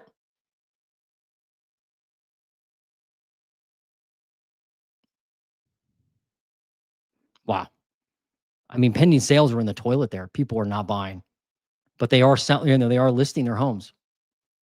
And inventory is definitely growing. I wonder what the price cut share is. How's that doing?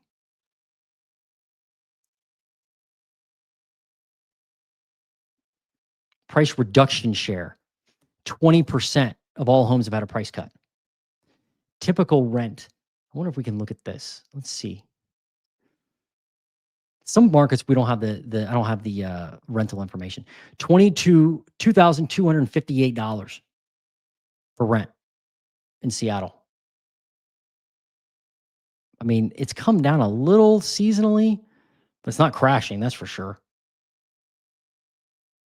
What about rent? Typical home rent. So single family house rent, look at this, $3,300. You want to know why a lot of boomers are hanging on to their houses? Because the typical rent for a single family house in Seattle is $3,300. The typical multifamily rent for an apartment is $2,000. So that's why, right? They're like, I got a single family house. I'm going to rent this thing out, which they should. They should do that. If it makes sense for them.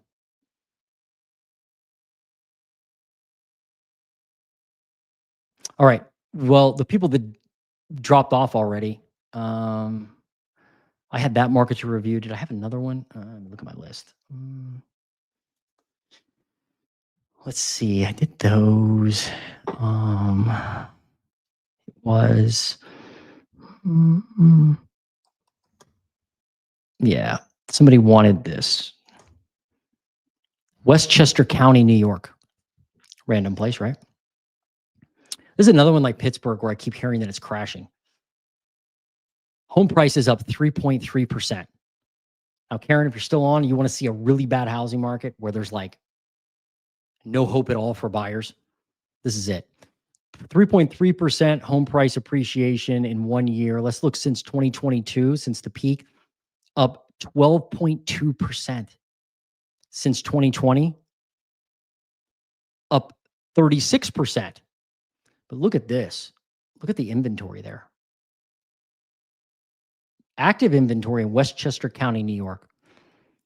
Year over year, Westchester County is down 3.3%. They have fewer homes on the market than they did last year, which doesn't happen a lot throughout the US. That's not happening very much.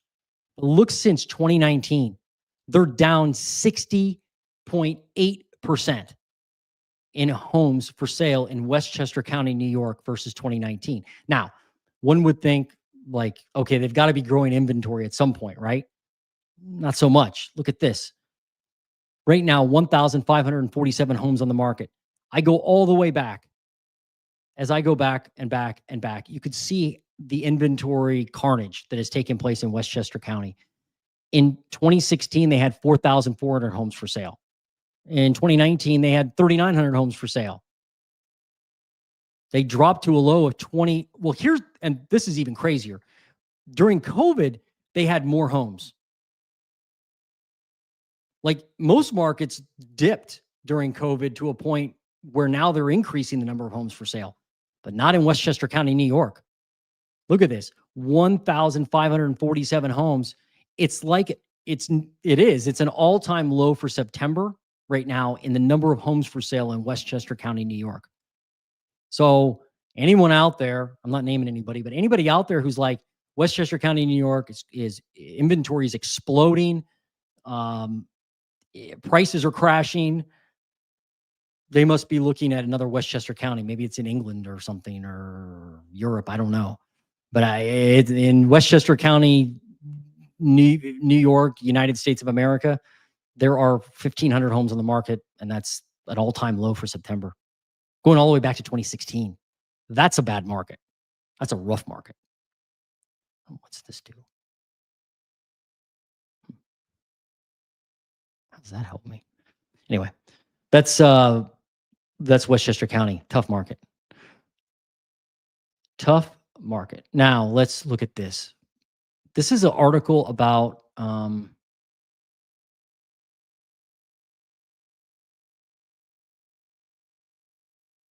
hang on a second. Let me answer some questions real quick before I show you this institutional investor article. I thought was pretty interesting. After months on the market, is a listing still considered new? Good question. Like this house here we looked at earlier. This one that I looked at,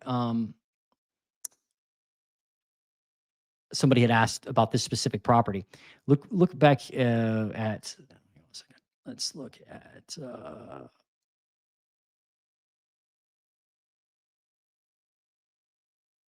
that's a good question. You know, how does that work? This is the history of the property, if it's been listed or not. That's what you're seeing down here on Zillow. If I look at in March of 2022, they listed the property for sale. Then they had a price change. Then they removed the listing, meaning they canceled it, right? They told the realtor, cancel the listing. I don't want to sell my house anymore, or I'm going to wait, or whatever they're going to do. And then the following month, they listed it again for sale. When it becomes listed again for sale, if they've canceled the listing, then it's considered a new listing. If it's on the market and they haven't removed it, then it's not considered a new listing. So a new listing with all this data is captured when a seller first puts their home on the market. So like if my house is not listed today, and then next month in November, I put this house on the market, it would be considered a new listing for November. If I cancel the listing in November and then relist it again for some reason in December, it would be a new listing in December. Does that make sense? So that's how it works. But once it's on the market, like it's not considered a new listing unless it's removed and the listing is canceled. And a lot of people are doing that. A lot of sellers now think that it's the agent's fault, or they didn't take enough pictures, or you know, you got to do a Facebook ad or something. By the way, it's the price that sells the house. That's what sells property. So with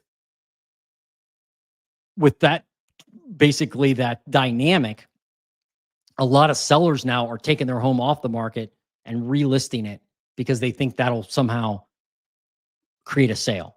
If they drop the price enough, it will, but if they don't, it's not going to do anything. That's why you're seeing removed, listed, removed, listed. We're seeing that happen a lot. So I hope that answered your question.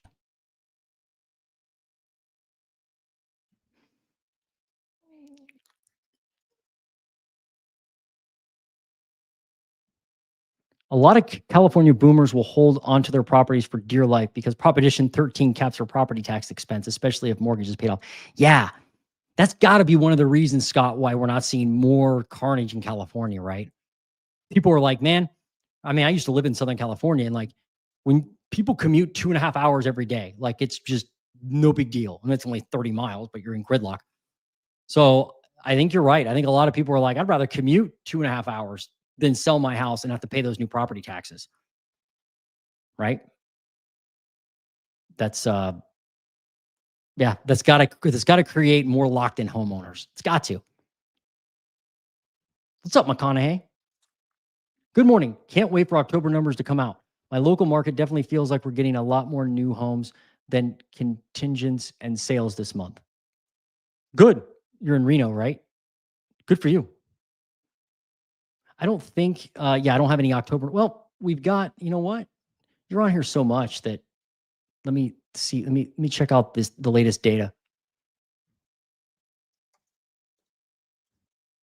And this is from Redfin. Obviously, this is weekly data, right? Let's just look and see. New listings for, whoops, that's for all. Gotta look Reno. Reno, Nevada, new listings. Okay, you're still down 5% in the number of new listings year over year, but it's starting to come up, if that's any consolation.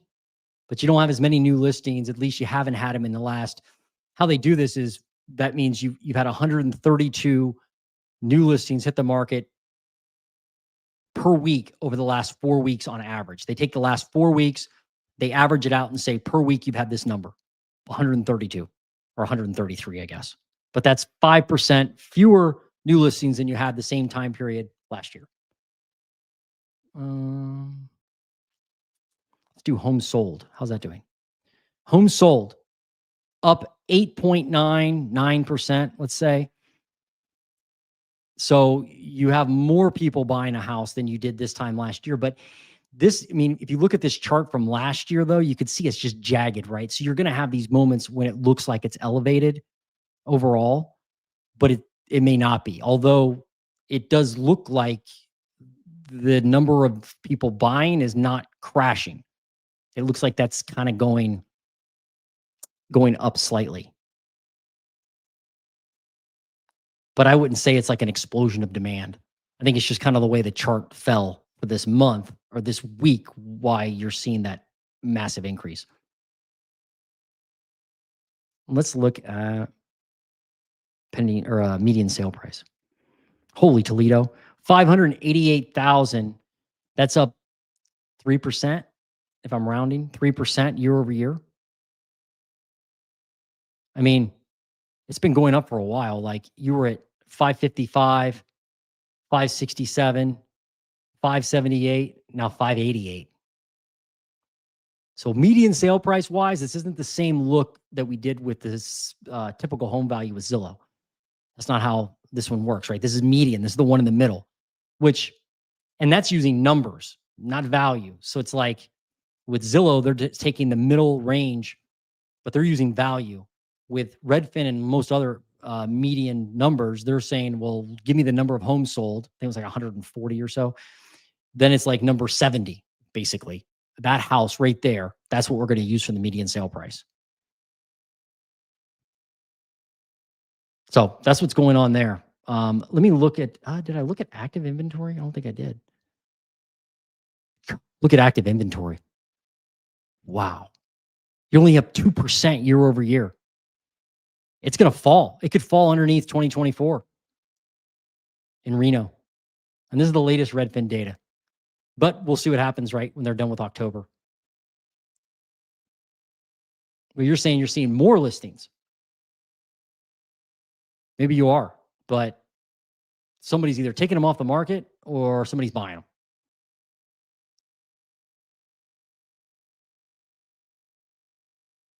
because like you peaked earlier this year, obviously at 2,400 homes for sale. Now you've got 2,090 homes for sale. You have fewer homes for sale than you did in 2022.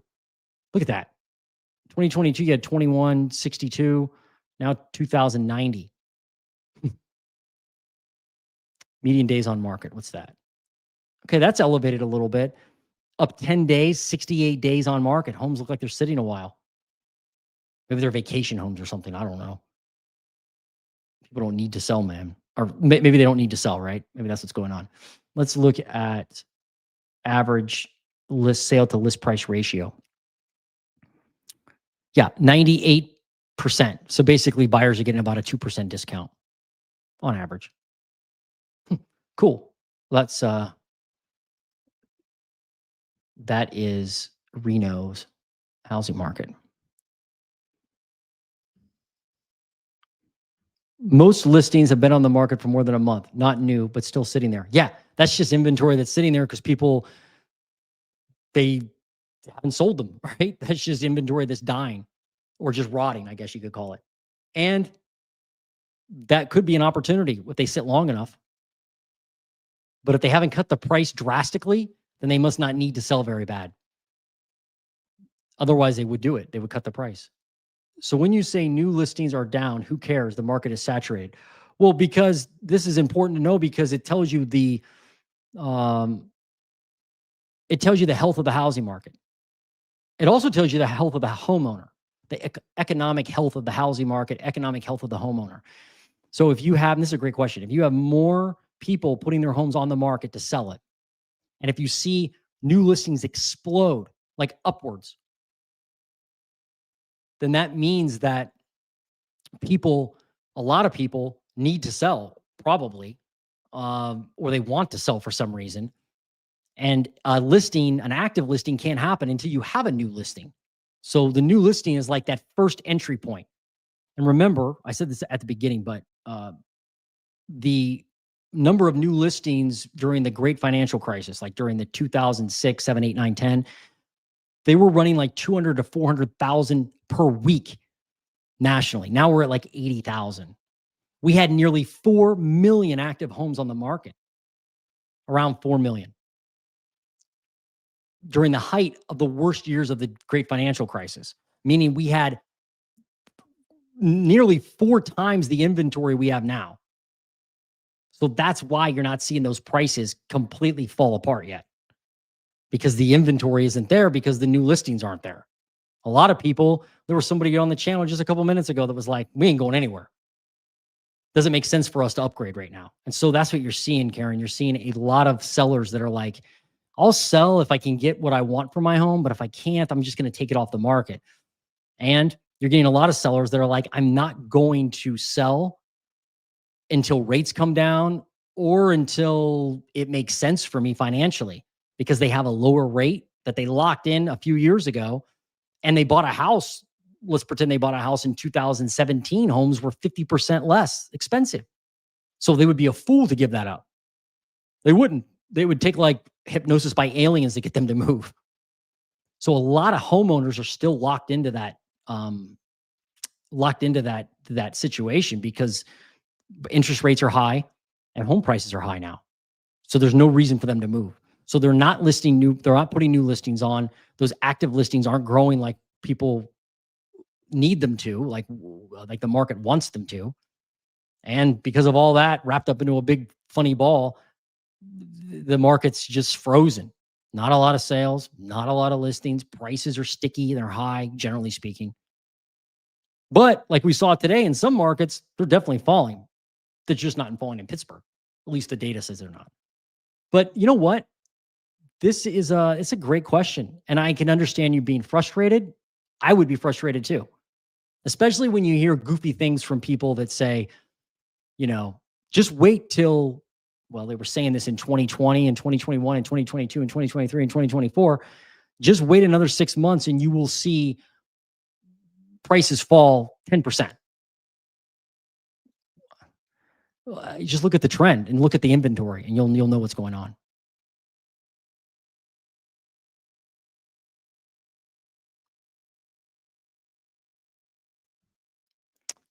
But you know what I could do here in a minute if you want, Karen, if you stay on, I can look at Pittsburgh zip codes because that would probably tell you like, hey, here are the zip codes in Pittsburgh where you've got some price decline because I guarantee there are some. I would have to think there are in about every city. Yeah, the biggest swing I'm seeing is available rental homes. Seems like accidental renters are kicking in. That's cool. Let's look and find out. I never really look at the rental market, even though I should, I guess. Reno, Nevada. Let's look at rents and see what they're doing. Rentals. I don't have the inventory of rentals. Wish I did. Let's look at rent year over year. How's it doing? Up 4% in rent overall. Now let's look at single family rent. Up 2.3%. Okay, multifamily rent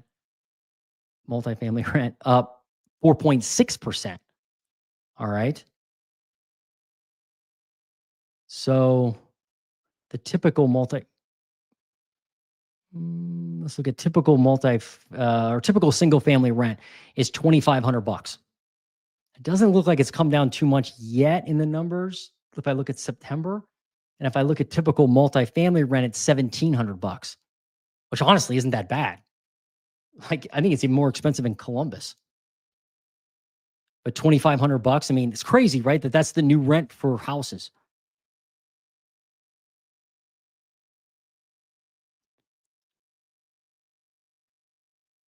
Yeah, it looks like, well, from a data end, it doesn't look like rent is crashing there. But maybe they're giving discounts, right? They give like concessions and that mask the price. Like you can have a month free, or you get like a free washer and dryer. That's not going to be built into the price. But if you're seeing a lot of rentals come online, it's a good sign that, yeah, you could have some rental pain coming up. All right. Hopefully that helped, McConaughey. Let's go to, what's up, Addis? I really enjoyed your podcast with one rental at a time. Oh, cool. I'm glad you enjoyed it. Good info, especially the questioning of crash narrative. Yeah. I didn't know that would set him off like that. I mean, it was good that I did it because it sparked some good conversation. But yeah, when I asked him that, or I went down that road, I did not expect that at all. Because, I knew he had Melody on the show so many times that I was like, well, I'm just kind of curious what he thinks. But yeah, that was an interesting conversation with Mike. It was really cool that he was willing to come on. I'm trying to get, I was scheduled to have Lance Lambert on, but he has to prepare for his big Resi Day, his big event that he has. So I'll have Lance Lambert on soon. And I'm looking to I'm reaching out to the uneducated economist, Simon, to get him on as well. I think that would be good for the channel. But honestly, I like interviewing average everyday people too. I think that's fun. I've got some others coming out that are just conversations with homeowners and just normal people that are, struggling. Trying to give folks some, normal perspective. A lot of million over homes are finally selling with price cuts. Right. Yeah, there's a buyer for every house. It just depends on the price. Right? There's a buyer for every house. Eventually, if the price gets low enough, you will find a buyer.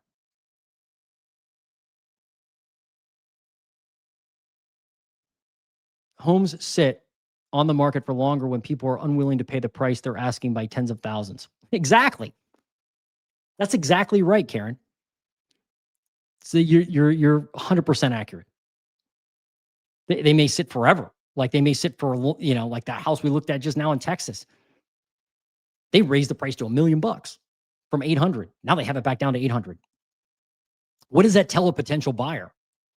It tells them that there's a deal. Like I'm willing to negotiate.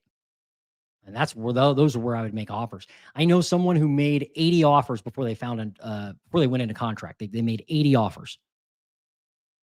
80 offers in about a 2-year time span. My market, I know the bifurcation has been crazy. Our inventory climbed all year in homes over 1 million, but nothing was coming on under 500. Now the 500 and under market seems to finally be listing. I guess that's probably what you said, right?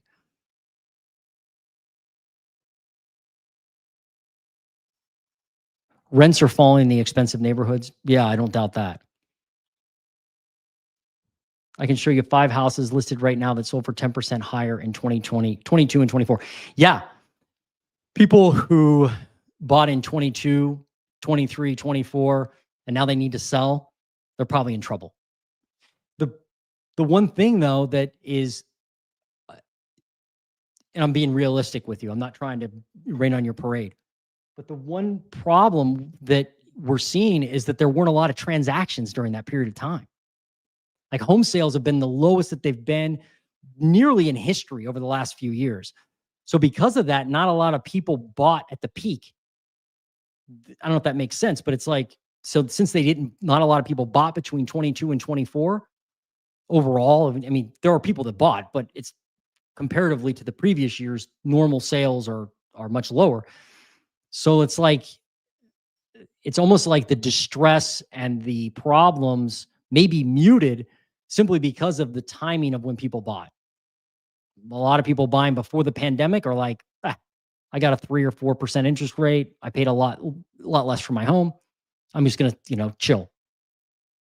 At least that's one of the things, kind of the outside forces working against the affordable housing market. Rents are falling, expensive. Okay, you said that.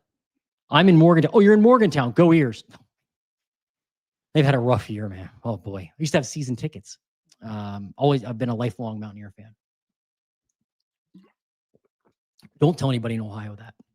But yeah, it's not good. I don't know. Yeah. I was in that stadium when Pitt knocked them off in 2007. My father had already, I think, because I was in, my father and I had already booked our hotel for the national championship. That didn't work out. My buddy rents a 3-bedroom and has been there for 2 years and pays $3,500. And there's the same house down the street for rent right now at $2,600. Yeah, buddy probably should move. I like your channel, but I'm not a fan of one rental at a time or uneducated economists. Not a lot of cited data from either of them. Yeah, I mean, they kind of handle their channels differently, I guess. But yeah, no, I appreciate you always contributing and chiming in. So check this out, guys. This is pretty interesting, I think. You want to talk about institutional buyers? Let's talk about them for a second. And maybe I should do these earlier in the stream, but I like helping people with their markets first. So Vinebrook is one of the, well, actually, let me set the stage better. Let me do this. Let me go to this article here.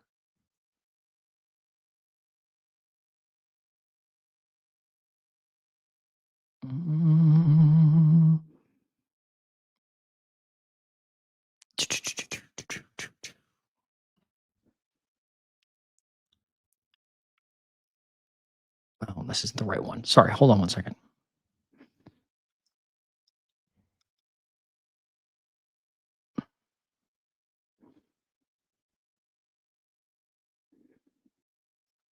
Okay, here it is. So this is a Resi Club article about institutional buyers and where they're buying the most, where they own the most housing inventory.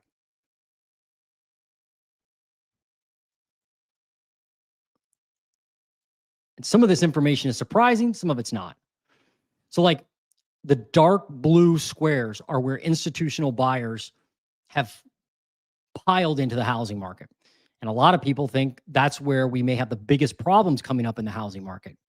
So because institutional buyers overall right now, if you look at all of them, an institutional buyer, by the way, is a landlord that owns over 1,000 single family houses. That's how they generally define that. A large landlord are the ones that own over 100 homes. And those aren't necessarily institutional, like they're not Wall Street. In fact, I know several average everyday people that own 2, 3, 4, 5, 600 single family homes as rentals. Yeah, crazy, right?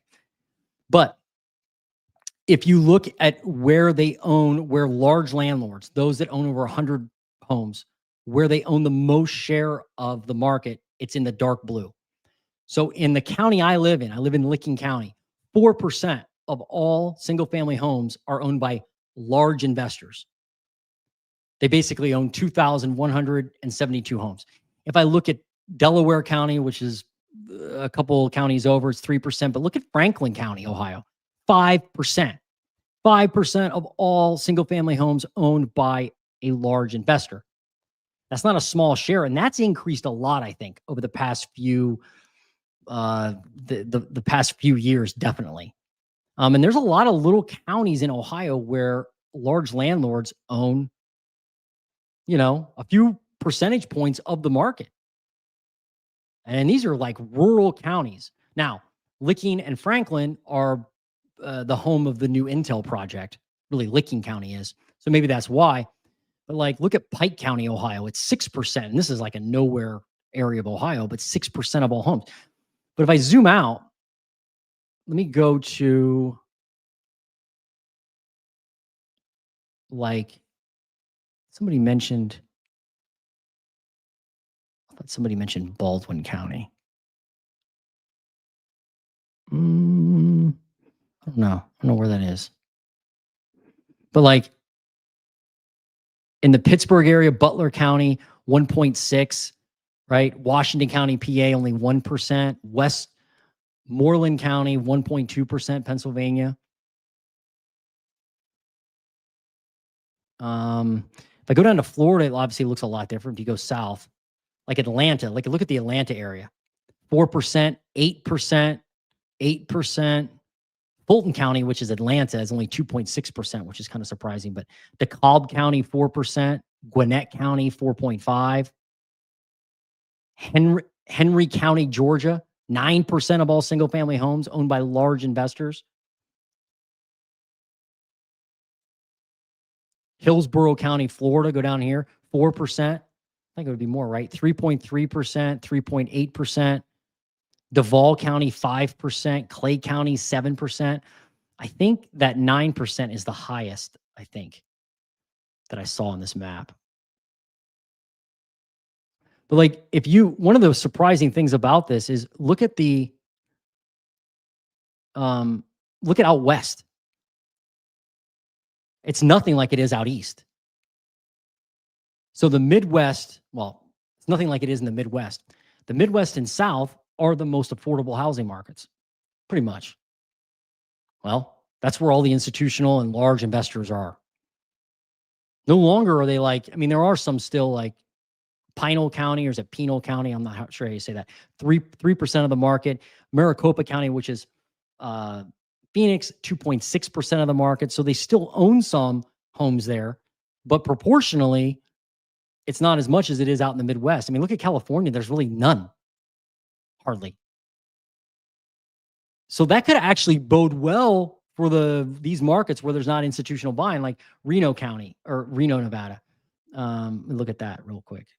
I don't know what county that's in. I'm guessing is it? Let me look.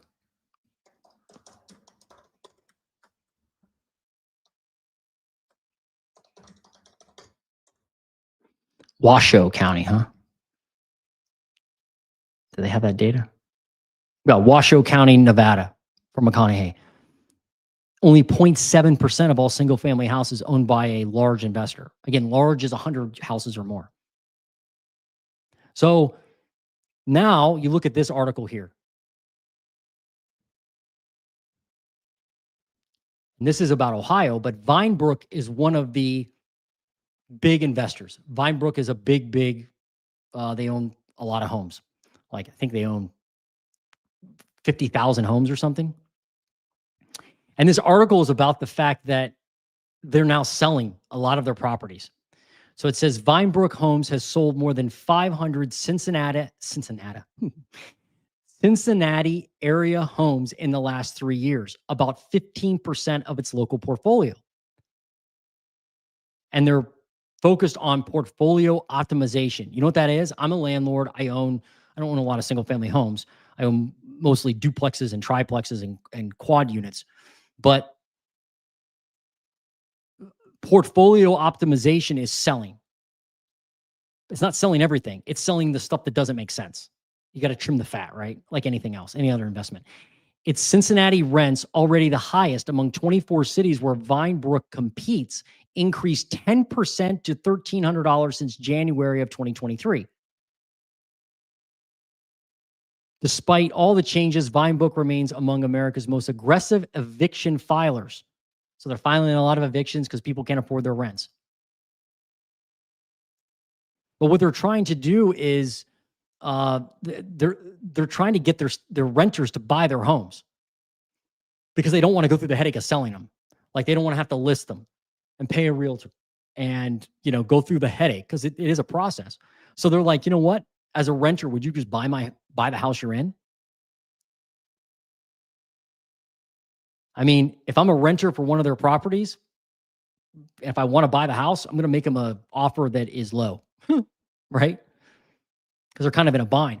The point is, I think you're going to see, and I'll show it to you here in a minute. Actually, I'll show it to you right now. Look at this. If I go to a zip code like 43,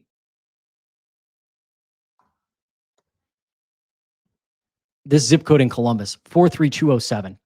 And I want you to look at the inventory here and look what is going on.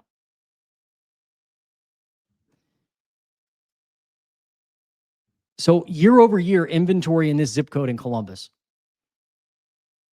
Ohio, is up 25%. Okay? Not that big of a deal, right? 25%. But look since 2019, up 61%. And I think, and if I look at like the inventory versus 2019 from a zip code view, the green is where we have more homes for sale than we did in 2019. Remember, Ohio is down versus 2019 overall. But look at these zip codes.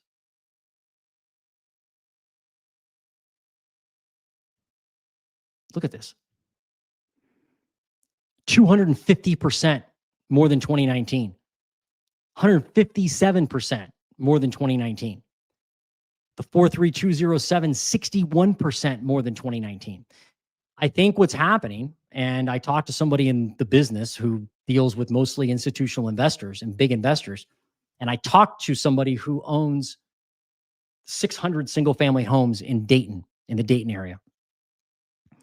They all confirmed that things are tough with collecting rent, with the rental prices, certainly the upkeep. And I think a lot of these big landlords are figuring out that in the Midwest anyway, homes are old and it takes a lot of work.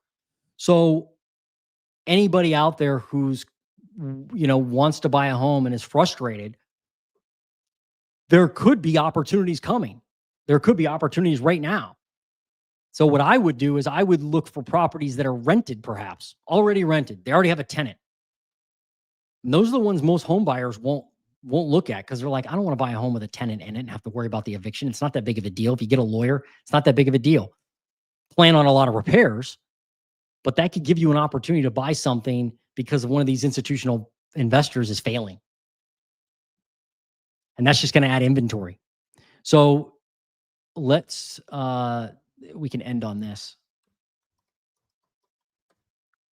Let's go back to Morgantown and let me look at zip codes. So this is inventory versus 2019. And you can see like 26374, Karen, if you're still on, I don't know if you are. Inventory is up 200%. Now, I don't know if that's the zip code you want to buy in, but inventory there's a lot more inventory than they had versus 2019. And then I look at 26542, up 25%. And if I look at 26425, up 50%. But then if I look at 26508, inventory's down versus 2019, 65%. So again, a lot of it's just hyper local, hyper zip code local. And anyway, hopefully that gives you some type of assurance that there could be opportunities out there. You're just gonna have to look hard And there's nothing wrong with being patient at all. There is nothing wrong with doing that. But be patient for the right reasons, not because you heard somebody tell you that the housing market's going to crash. Just wait another month.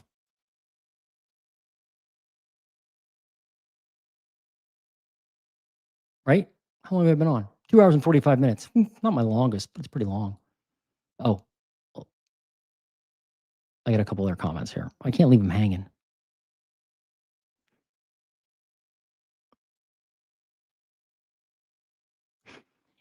In Atlanta, when you add in institutional buyers and 25% of all loans are subprime FHA loans, Atlanta's in deep trouble again.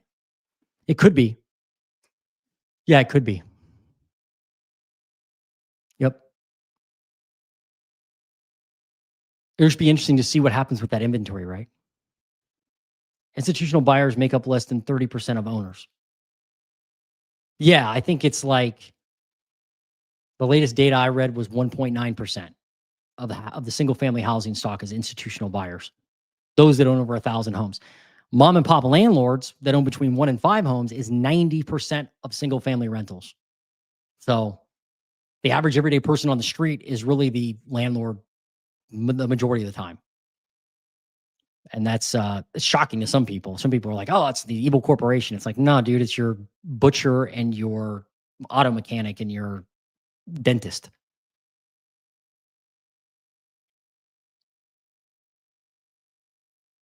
Okay.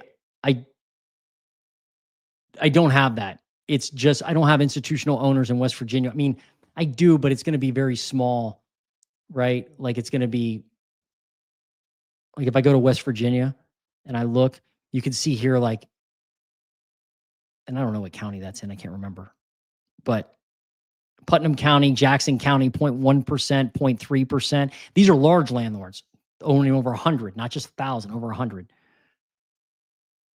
But Jackson County, just 0.1%.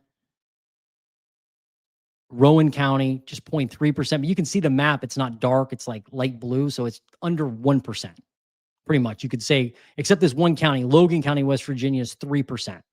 And then this county, Barber County, West Virginia is 2.3%. So beyond those two counties, everything else is pretty much less than 1%. It's not a lot in West Virginia. Not a lot yet. Who knows, right?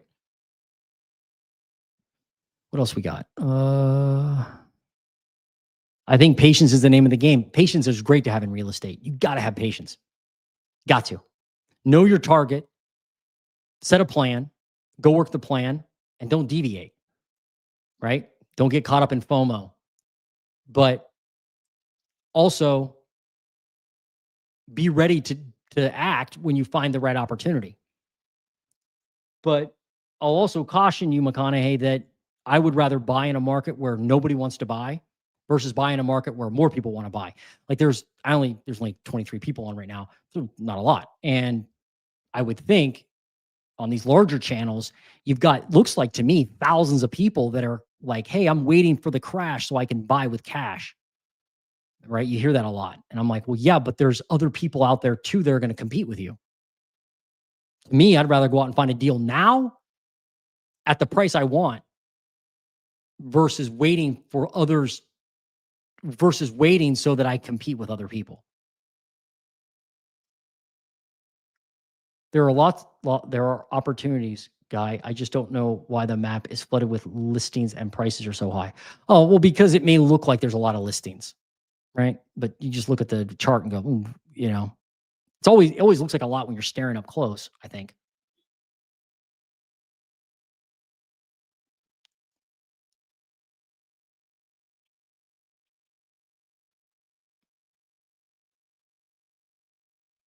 Oh, Charleston and Bridgeport, that's where that is? Could be. People have wish pricing. Now, that's a one rental at a time term, McConaughey. People have wish pricing right now. I'm seeing stuff literally sell 20% below market only to relist higher and sit. Well, you say 20% below market, but the reality is if that's an inflated price, that's not the market price. The market price is what somebody's willing to pay. So the 20%, when it sells, that's the market price. And what we're seeing overall is that price is still higher than it was last year. So like that's why the prices continue to kind of be sticky and go up a few percentage points. That could change if more people get discounts and that flows through the number. That could change, but right now that's what I'm seeing is just people are way over their skis with wish pricing, and then they eventually sell, and that price ends up being less. There won't be much competition if a subprime card debt goes systematic. Maybe, or you could be right, but I wonder why then, like, the people that are in a subprime issue with an auto loan probably aren't going to buy a home anyway. I mean, this is something that people probably don't want to hear, but like there's that 80% and the 20% of the population in the economy. The top 20% are a lot of times the home buyers, right? And they drive the economy. And so I think there's a bottom portion of the economic scale that has a problem with subprime. And don't get me wrong, there's probably homeowners that have subprime auto loans, but those people aren't going to be buying a home. It's going to be others, right? I think. And we're waiting for the price, not the inventory. But the price has to come from the inventory. That's the key. That's the brutal truth. You've got to have more inventory than demand in order to reduce prices. You got to. I mean, I'm not going to stand here and tell you that you're going to, that inventory doesn't matter, because it does. It matters a lot. And every housing analyst and housing YouTuber knows that. It's probably a lot of times now I'm hearing people say inventory doesn't matter. And I'm like, it's just not going your way. But it does matter. Just more supply. And it's just like think about any item, like toilet paper is a great example, right? There was there was demand for toilet paper, I guess, but there was no supply. And so people went nuts and bought tons of toilet paper in a fury. Why? Well, because there was no supply. Same with like bicycles, right? Remember bicycles, you couldn't get them during the pandemic. People were paying whatever they could for a bicycle. Same with houses, right? I mean, people aren't, thank goodness, paying over listing for houses, but people were for a while. Why? Because the supply was so low and the demand was higher. And supply is very inelastic in housing. You can't build a house quickly, right? It takes a while for that inventory to come to market. That's the crux of the deal, because you've had demand ramp up. Demand will ramp up quick or fall quickly, but supply, it takes a while for demand or for supply to actually come to the surface and be on the market. And I think we'll continue to see more homes hit the market. I think through next year, you'll see a growth of listings. I think you will.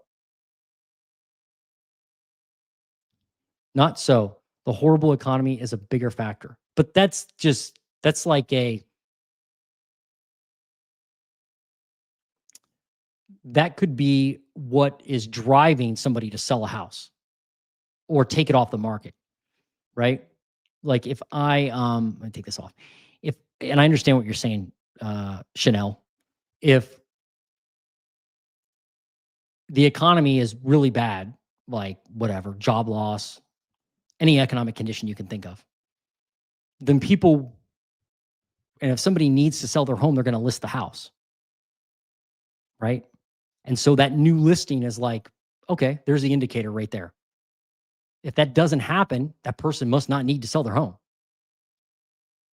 And so if economic conditions deteriorate, and that's what happened during the great financial crisis, right? Tons of people had to list their property because they lost their job. So they're like, I got to sell my homes, all my multiple homes. I got to sell them now. So the inventory flooded the market, and we had 4 million listings, 200,000 new listings a week. That's economic pain coming through into the housing market, and it shows itself with new listings and inventory. But if you're in a situation like now where inventory's actually like, this is just, it is what it is. But like nationally, look at active listings nationally. Look where they are.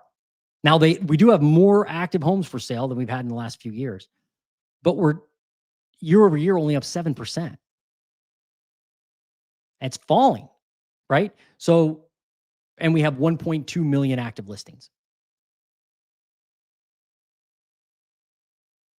1.2 million.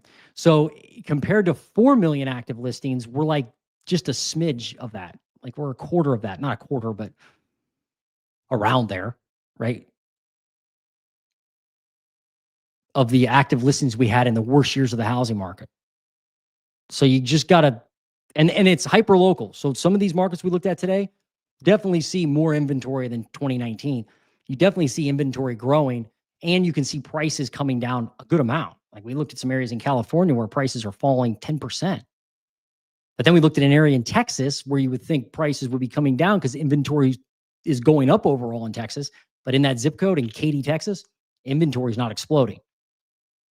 So it just does, it's boring.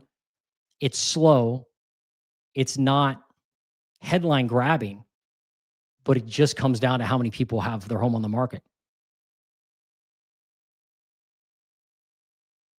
And if you've sold a house before, you would, you know how how that feels, because you list a house and then went down the street. Whoops. I wanted to share this. Sorry. I didn't share this. And you can't see this, can you? So I was just pointing at this, that we've got 1.2 million homes on the market and we're only up 7% in inventory. So if all that economic pain, if it was coming through to the homeowner to the degree at which people think it is, like the headlines say, then you would see this active inventory go straight up. And it was at the beginning of the year, like people were listing their homes, but then they took them off or they sold or whatever. And now that inventory is falling. And not many people thought this would happen. I didn't even think this would happen. I thought inventory would continue to climb. It's not, though. At least not yet. Overall, nationally.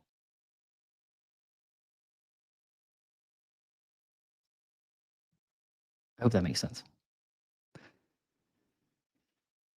In 2012, we had to put down 30% down and pay off our car to get a home loan. And that was 4 years after the crash. Yeah, lending was rough. After the crash, lending was rough. Definitely. Yeah. If loans collapse again and people have to use cash, houses have to go back to cash prices.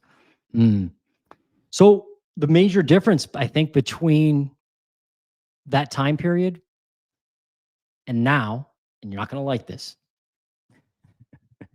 I don't even never met you face to face, but just in our interactions, I know you're not going to like this, but it's the truth. It is. The government's going to step in and they're going to print their way out of it with lower interest rates. Look what they did. All you have to do is look at COVID and look how they lowered the FHA, or they increased the debt to income ratio for FHA. They increased it from like 40% to over 50% or something. I don't even know what the numbers are exactly, but it was like 30 to 50. Melody, right, and Travis talk about it all the time, where they're like, yeah, they actually made it easier for people to qualify for mortgages. Should they have done that? Probably not. But they did. And what did that do? It made people go out and buy homes. So they will do whatever they have to do to keep the train going as long as they can. Back in 2005, 6, 7, 8, they didn't do that. They were like, oh, and they reacted too late. Now the Fed already stopped quantitative tightening. He announced that they're stopping it December 1st. They're not doing quantitative easing yet, but it's like they're kind of like loading. They're kind of like getting ready, right? They're loading up the car, getting ready to move into that quantitative easing. I think that it's just the monetary policy of the officials. It's almost like all these people in charge own real estate, and they want to make it easier on people to buy real estate. Call me a conspiracy theorist, but I think that they may own real estate. It almost seems like that in a weird way. And they're like, hey, we want to make rules easier on real estate owners, not harder. Is that the right thing to do? Probably not. But it is what it is. So I'm like, man, look at the student loans. Look what they just did with student loans. They just extended the forgiveness on them to allow people to have forgiveness before the end of this year, so they don't get hit with a tax bill. because if the loan is forgiven, the difference whatever's forgiven, they were going to get a tax bill typically, because that's like a gain, right? Like you were given money. Let's say you owe 50 grand on your student loans, and then your student loans forgiven. Well, that $50,000 now, you were given that money by the government, but nonetheless, you earned that money, you get taxed on it. It's like a short sale on a home. Well, the government said, and this did not make a lot of headlines, but the administration agreed to extend the forgiveness loopholes or whatever for a lot of borrowers, not all the student borrowers, but a lot of them. And they haven't even started wage garnishments yet that I know of. So it's like, they are who we thought they were. It doesn't matter who's in charge. They're going to prop up anything they can. They figured it out now. At some point it'll stop, but I don't know when that is. All I know is that they don't like negative numbers and headlines. So they will cajole, manipulate. Shoot, the Intel plant 10 minutes from me had a chance of being canceled. The CEO came out and said, if we don't have customers for that microchip, we're going to cancel the project. Then what happened? The government bought 10% of Intel. Now the project is moving forward. Should they have let it collapse? I mean, I don't want it to collapse because it's my local economy, but it is what it is. So if it collapsed, it collapsed. But that's not what they're letting it do. So the difference is the debt and how they handle it. In 2012, underwriting standards, who qualifies for a loan, got stricter because of Dodd-Frank legislation, which tried to keep banks out of trouble. Yeah, they did. And I just heard Scott Bessent say that only helped the big banks, not the small banks, I guess. I mean, one of the big initiatives from the new administration was deregulating the banks, allowing them to not hold as much reserves and allowing them to buy more treasuries. And when the big banks reported their numbers recently, they were all pretty good. So they're just going to allow the top 20% to continue as long as they can. That's what I see out of them. It's so predictable. And I know you don't like the uneducated economist, McConaughey, but like that's his MO. He talks about that. And if you have read the Cantillon essay, they have it on audio, which that's how I absorb the material. It's pretty dry stuff, but it's pretty interesting too on how they handle monetary policy or the theory behind that. But it doesn't seem like Dodd-Frank did a lot. Then they talked about Basel III, right? Like this was going to crush banks. It's all over. The tide's turning. No. They came in, they were like, nah, we're not going to do that to them. We want them to keep going. I understand why they're doing it. I don't agree with it, but it's predictable and it makes sense. If they let it crash, that would be unpredictable. You're like, whoa, they let it crash. All those dudes love real estate, all the women and guys up at the top.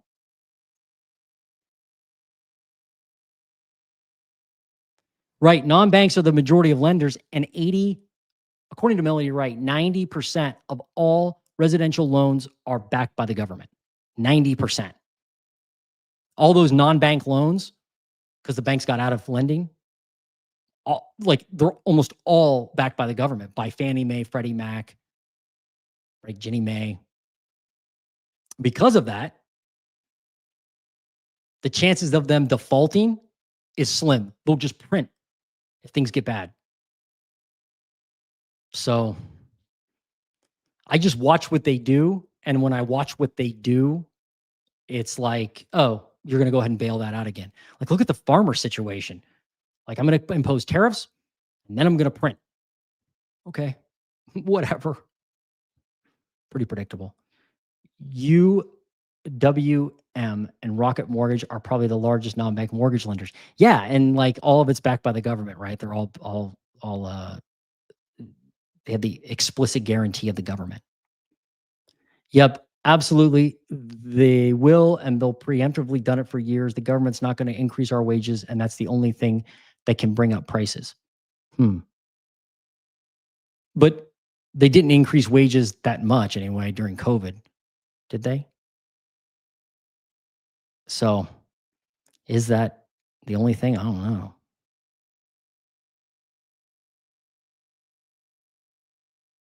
I think it's a game. Of course it is. Trump will blame rates, obviously. Powell blames tariffs. Yep. And they'll let prices drop 20%. Think so? Okay. I mean, things could correct. There's no doubt it could crash. But when I look at the history of how they operate, I don't see them letting it. I mean, it hasn't even been a year since tariffs took effect, right? And they're already bailing people out. And again, look at the student loans. A lot of people were like, now that, the day's coming for these student loan people, the housing market's going to crash because of student loans. And then behind the scenes, they're like, no, you don't have to pay it. Just kidding. It's like predictable, very predictable. Non-banks are going to crash. Well, again, if they're backed by the US government, which 90% of mortgages are, according to Melody Wright,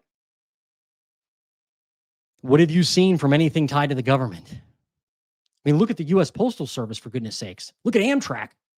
Neither are profitable. Have they gone anywhere? Nope. They just go, here's more money. Here's more money. And yeah, I know at some point they won't be able to print, but I'm not telling you that's not stopping them. They're just going to continue to do it. You should go and read the full, I don't know if you have or not, but if you read the speech from Powell yesterday, the entire speech, there's a part in there where he pretty much tells you that prices are not going back to normal. He says, look, I know like inflation has been difficult and we haven't really reached our 2% target, but we're getting closer. And hopefully over a period of time, we'll have about 2% inflation. But what he's not saying is these prices are coming down. He's not mentioning deflation. He didn't mention it one time. All he mentioned was inflation. Like it's not going to be as bad as it has been.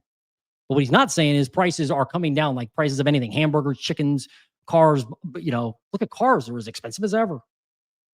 And now there's a chip shortage with new cars. I mean, it's like McConaughey said, it's a game and it's completely comical. But guess what? If you want to be part of the 20%, you're going to have to own assets because that's who they're protecting.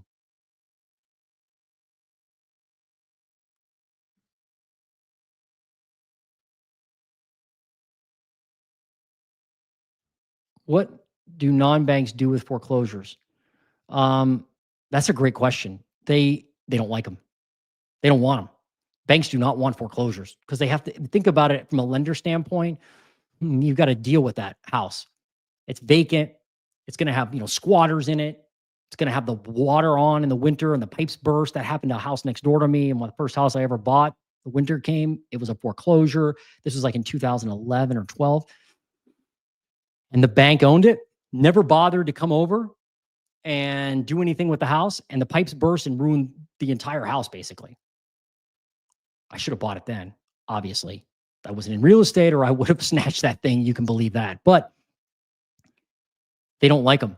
So they'll have to, that's why, one of the reasons why they're going to extend and pretend these loans with homeowners. Because it's cheaper for them to say, don't make your mortgage payment or we'll put you on this plan or we'll forgive some of your debt. It's cheaper for them to do that than it is to deal with the actual property. But there will be a lot of foreclosures that hit the market. I think you're going to see a lot more of the next year, a lot more. They didn't increase wages during COVID other than stimulus, but they made foreclosures impossible. Yeah, exactly. So to the notion that they have to increase wages to increase for housing to go up, I don't think so. Obviously, right?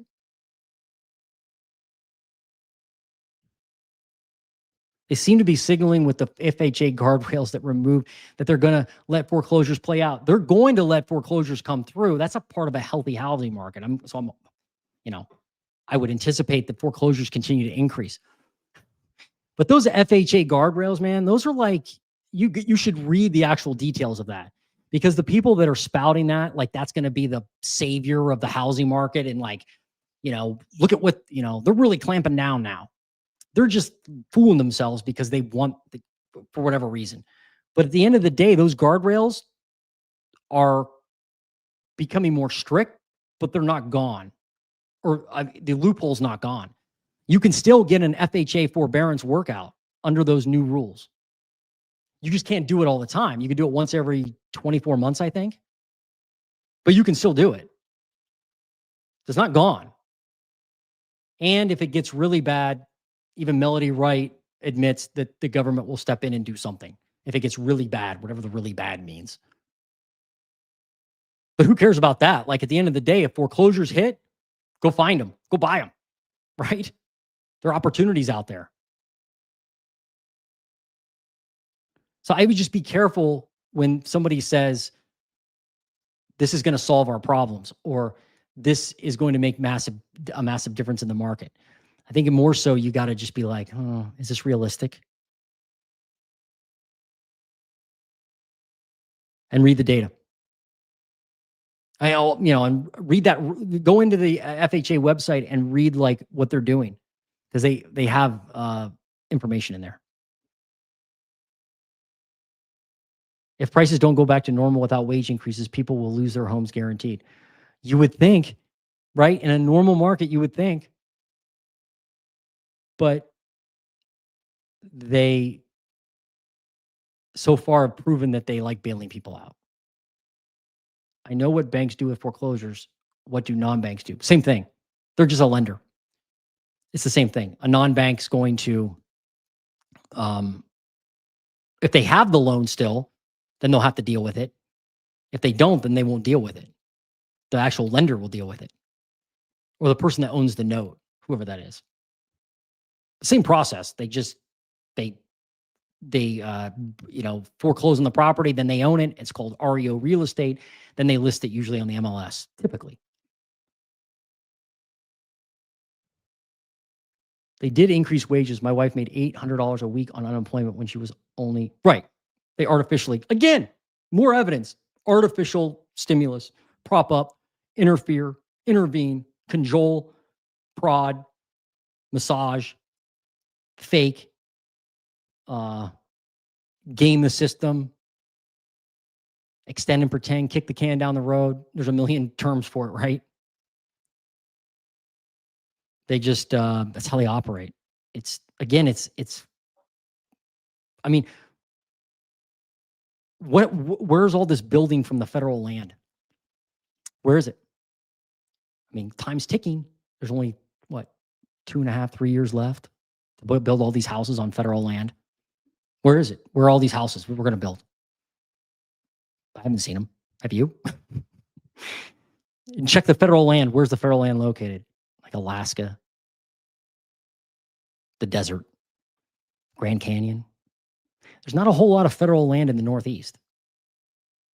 So I'm waiting for these massive housing developments to hit us from, that were once parks, I guess. It's just BS. It's BS. That's why you really can't depend on them for any answers. You just got to play the hand you're dealt. That's how I look at it, right? You just have to play the hand you're dealt, which is why prices went up artificially, right? Well, it's not unsustainable. I'd be careful with that. Well, in the long run of history, like 400 years in the future, obviously unsustainable, probably. But people can extend and pretend for a long time. I mean, how long they've been doing it now?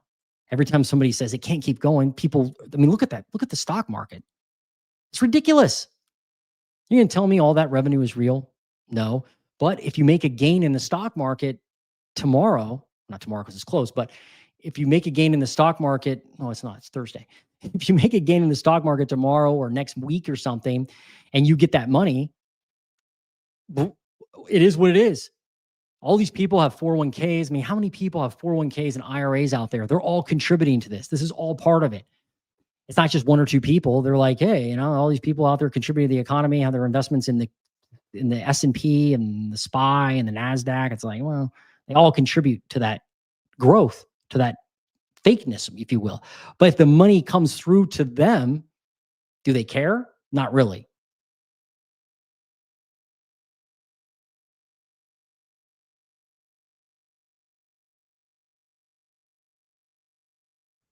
Yeah, I don't know what's going to happen either, man. I really don't. It'll really, I mean, all I know is if the market falls with house prices too much, I'll buy some. I'll buy more, right? I'll be able to buy. If it's really if real estate nirvana is really coming for us, like, they're just going to rain down upon us and houses will be pennies on the dollar and you just walk in any house, like the whole vacant house thing. And then I got to go. That whole vacant house thing drives me nuts because if you look at the actual numbers, it's vacant units, not single family houses. Vacant units being units in an apartment building vacant, not a single family house vacant. And by the way, most of those single family houses need a ton of work, like 50, 100, 150,000 in work. And a lot of them will be bulldozed if they're really bad. So it's like, and by the way, vacant homes aren't the answer because somebody owns the vacant house. Vacant doesn't mean available. It just means vacant. It's America. You don't have to sell your house if you don't want to. So if people have vacant homes, there's no law against that. And there won't be a law against it. There may be an additional tax, but there's not going to be a law against having a vacant house. So it's like, who cares if there are vacant houses? That doesn't help me at all. If I'm somebody waiting for a housing crash, the vacant house narrative it would drive me nuts because I'd be like, well, who cares? They're not available. It'd be like saying, hey, can I have whatever you have? No. Oh, okay. What does it matter if you have it or not? I think that's just a narrative that somebody spins to make you think that there's nothing you can do and it's all from the top, that you're never going to be able to get this done. You're never going to be able to own a home because of them and their vacant homes. It's like, really? We've always had vacant homes. We had 20 million vacant homes during 2006. We've always had like 10 to 15 million vacant homes. We actually don't have that many compared to historical trends. And even I say homes, but it's units. It's not homes. They never mentioned that though. Why? I don't know. Just be truthful.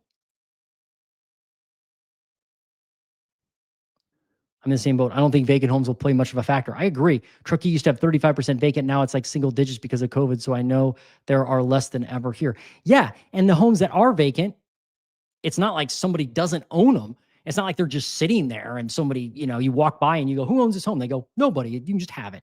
Oh, okay, thanks. That's not how it works. Somebody has that house and they could leave it vacant for the next 10 years.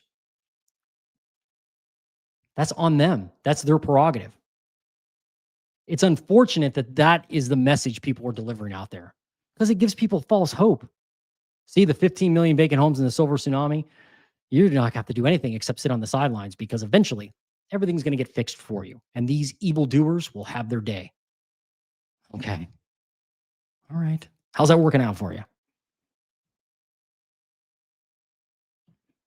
We had like 50 houses demoed, but it's for a 500 unit site. Good example. Yeah. Yeah. Houses I think there's like 200,000 houses in the US demolished every year. So I don't know. It's again, you've got to dig in, do things others won't. Thanks for the conversation, guys. Well, this is awesome. I learned a lot of good Captain Jack Sparrow in Portland, Maine. They want to find building owners for unrented storefronts. Crazy. Yeah, I imagine that's probably coming, or if it is, that's going to happen. But I don't see it happening a lot right now, although that could change. That is crazy because you could be like, well, I'm putting my plan together to put the store together. Who are you to tell me that it's bad to have it vacant? Okay, fine. Sell it to somebody else who's going to leave it vacant. Right? Should you buy vacant homes and leave them vacant in neighborhoods so that they deteriorate? No. Should you take care of your vacant property? Yes. but it's the United States. There's no rule against owning 10,000 vacant homes if you wanted, and just leaving them vacant and paying the bills. But you got to take care of them. That's the key, right?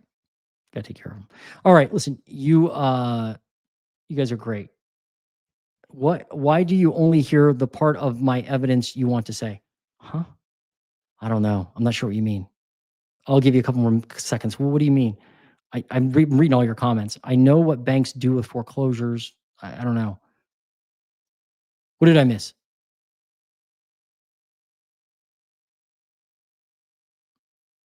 I think I displayed almost everything you put in there, pretty much. There's like the only ones on the live anymore. Tell me real quick, what did I miss? Hundreds of units replacing a few. Yeah, I mean, they probably, well, I don't know. I mean, I'm not discounting that. I'm sure they're doing it. I mean, were they vacant homes that were nobody wanted? I just think that's a good example of demoing houses, right? And like, that's why I think the narrative of, so I'm using your evidence, I guess, or your examples. Like, I think that's why you need more new construction in some places. Some places probably have enough new construction, but a lot of places don't. I mean, in Ohio and through the Midwest, it's like 1.7 or 8% of all homes were built after 2020. Half of them were built before 1970. 1970. A lot of those houses need demolished. They weren't taken care of. So you got to build something new.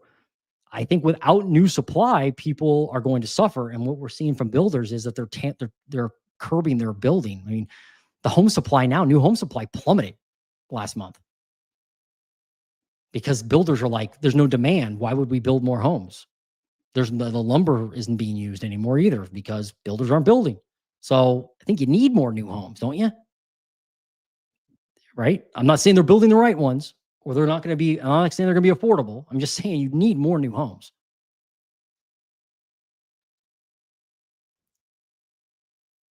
They were college rentals. That's too bad. Yeah, that stinks. I came in late. Where do you think the housing market is starting to crash at? Oh boy. Yeah, there are areas. Go back and watch my video. I've been on here for 3 hours, right? 3 hours and 21 minutes. It's a record. Or do you mean all over the country? No. Go back and Ace Zero, go back and watch there because we went over like markets, like all kinds of markets throughout the US and all kinds of areas. And some areas you're seeing price declines, in some areas you're not. You're seeing price increases still. So it's very, very localized. But I think like 14 states have year-over-year price decline. And then 36 have year-over-year price increase, where prices are still going up. Mainly because of the inventory. That's what's happening. Anyway, listen, you guys are fantastic. Thank you so much for watching. Thank you for the support. Seriously, like people think you're nuts doing this for 3.5 hours, but I learn a lot all the time. And I really honestly just want to provide value, provide some data to y'all that you can help and that can help you in your housing journey, whatever that may be. And honestly, I don't care if the housing market crashes or keeps going, like from a standpoint of I'm not going to change my process at all. I'm just going to show you the data and then, let you guys make your own decisions.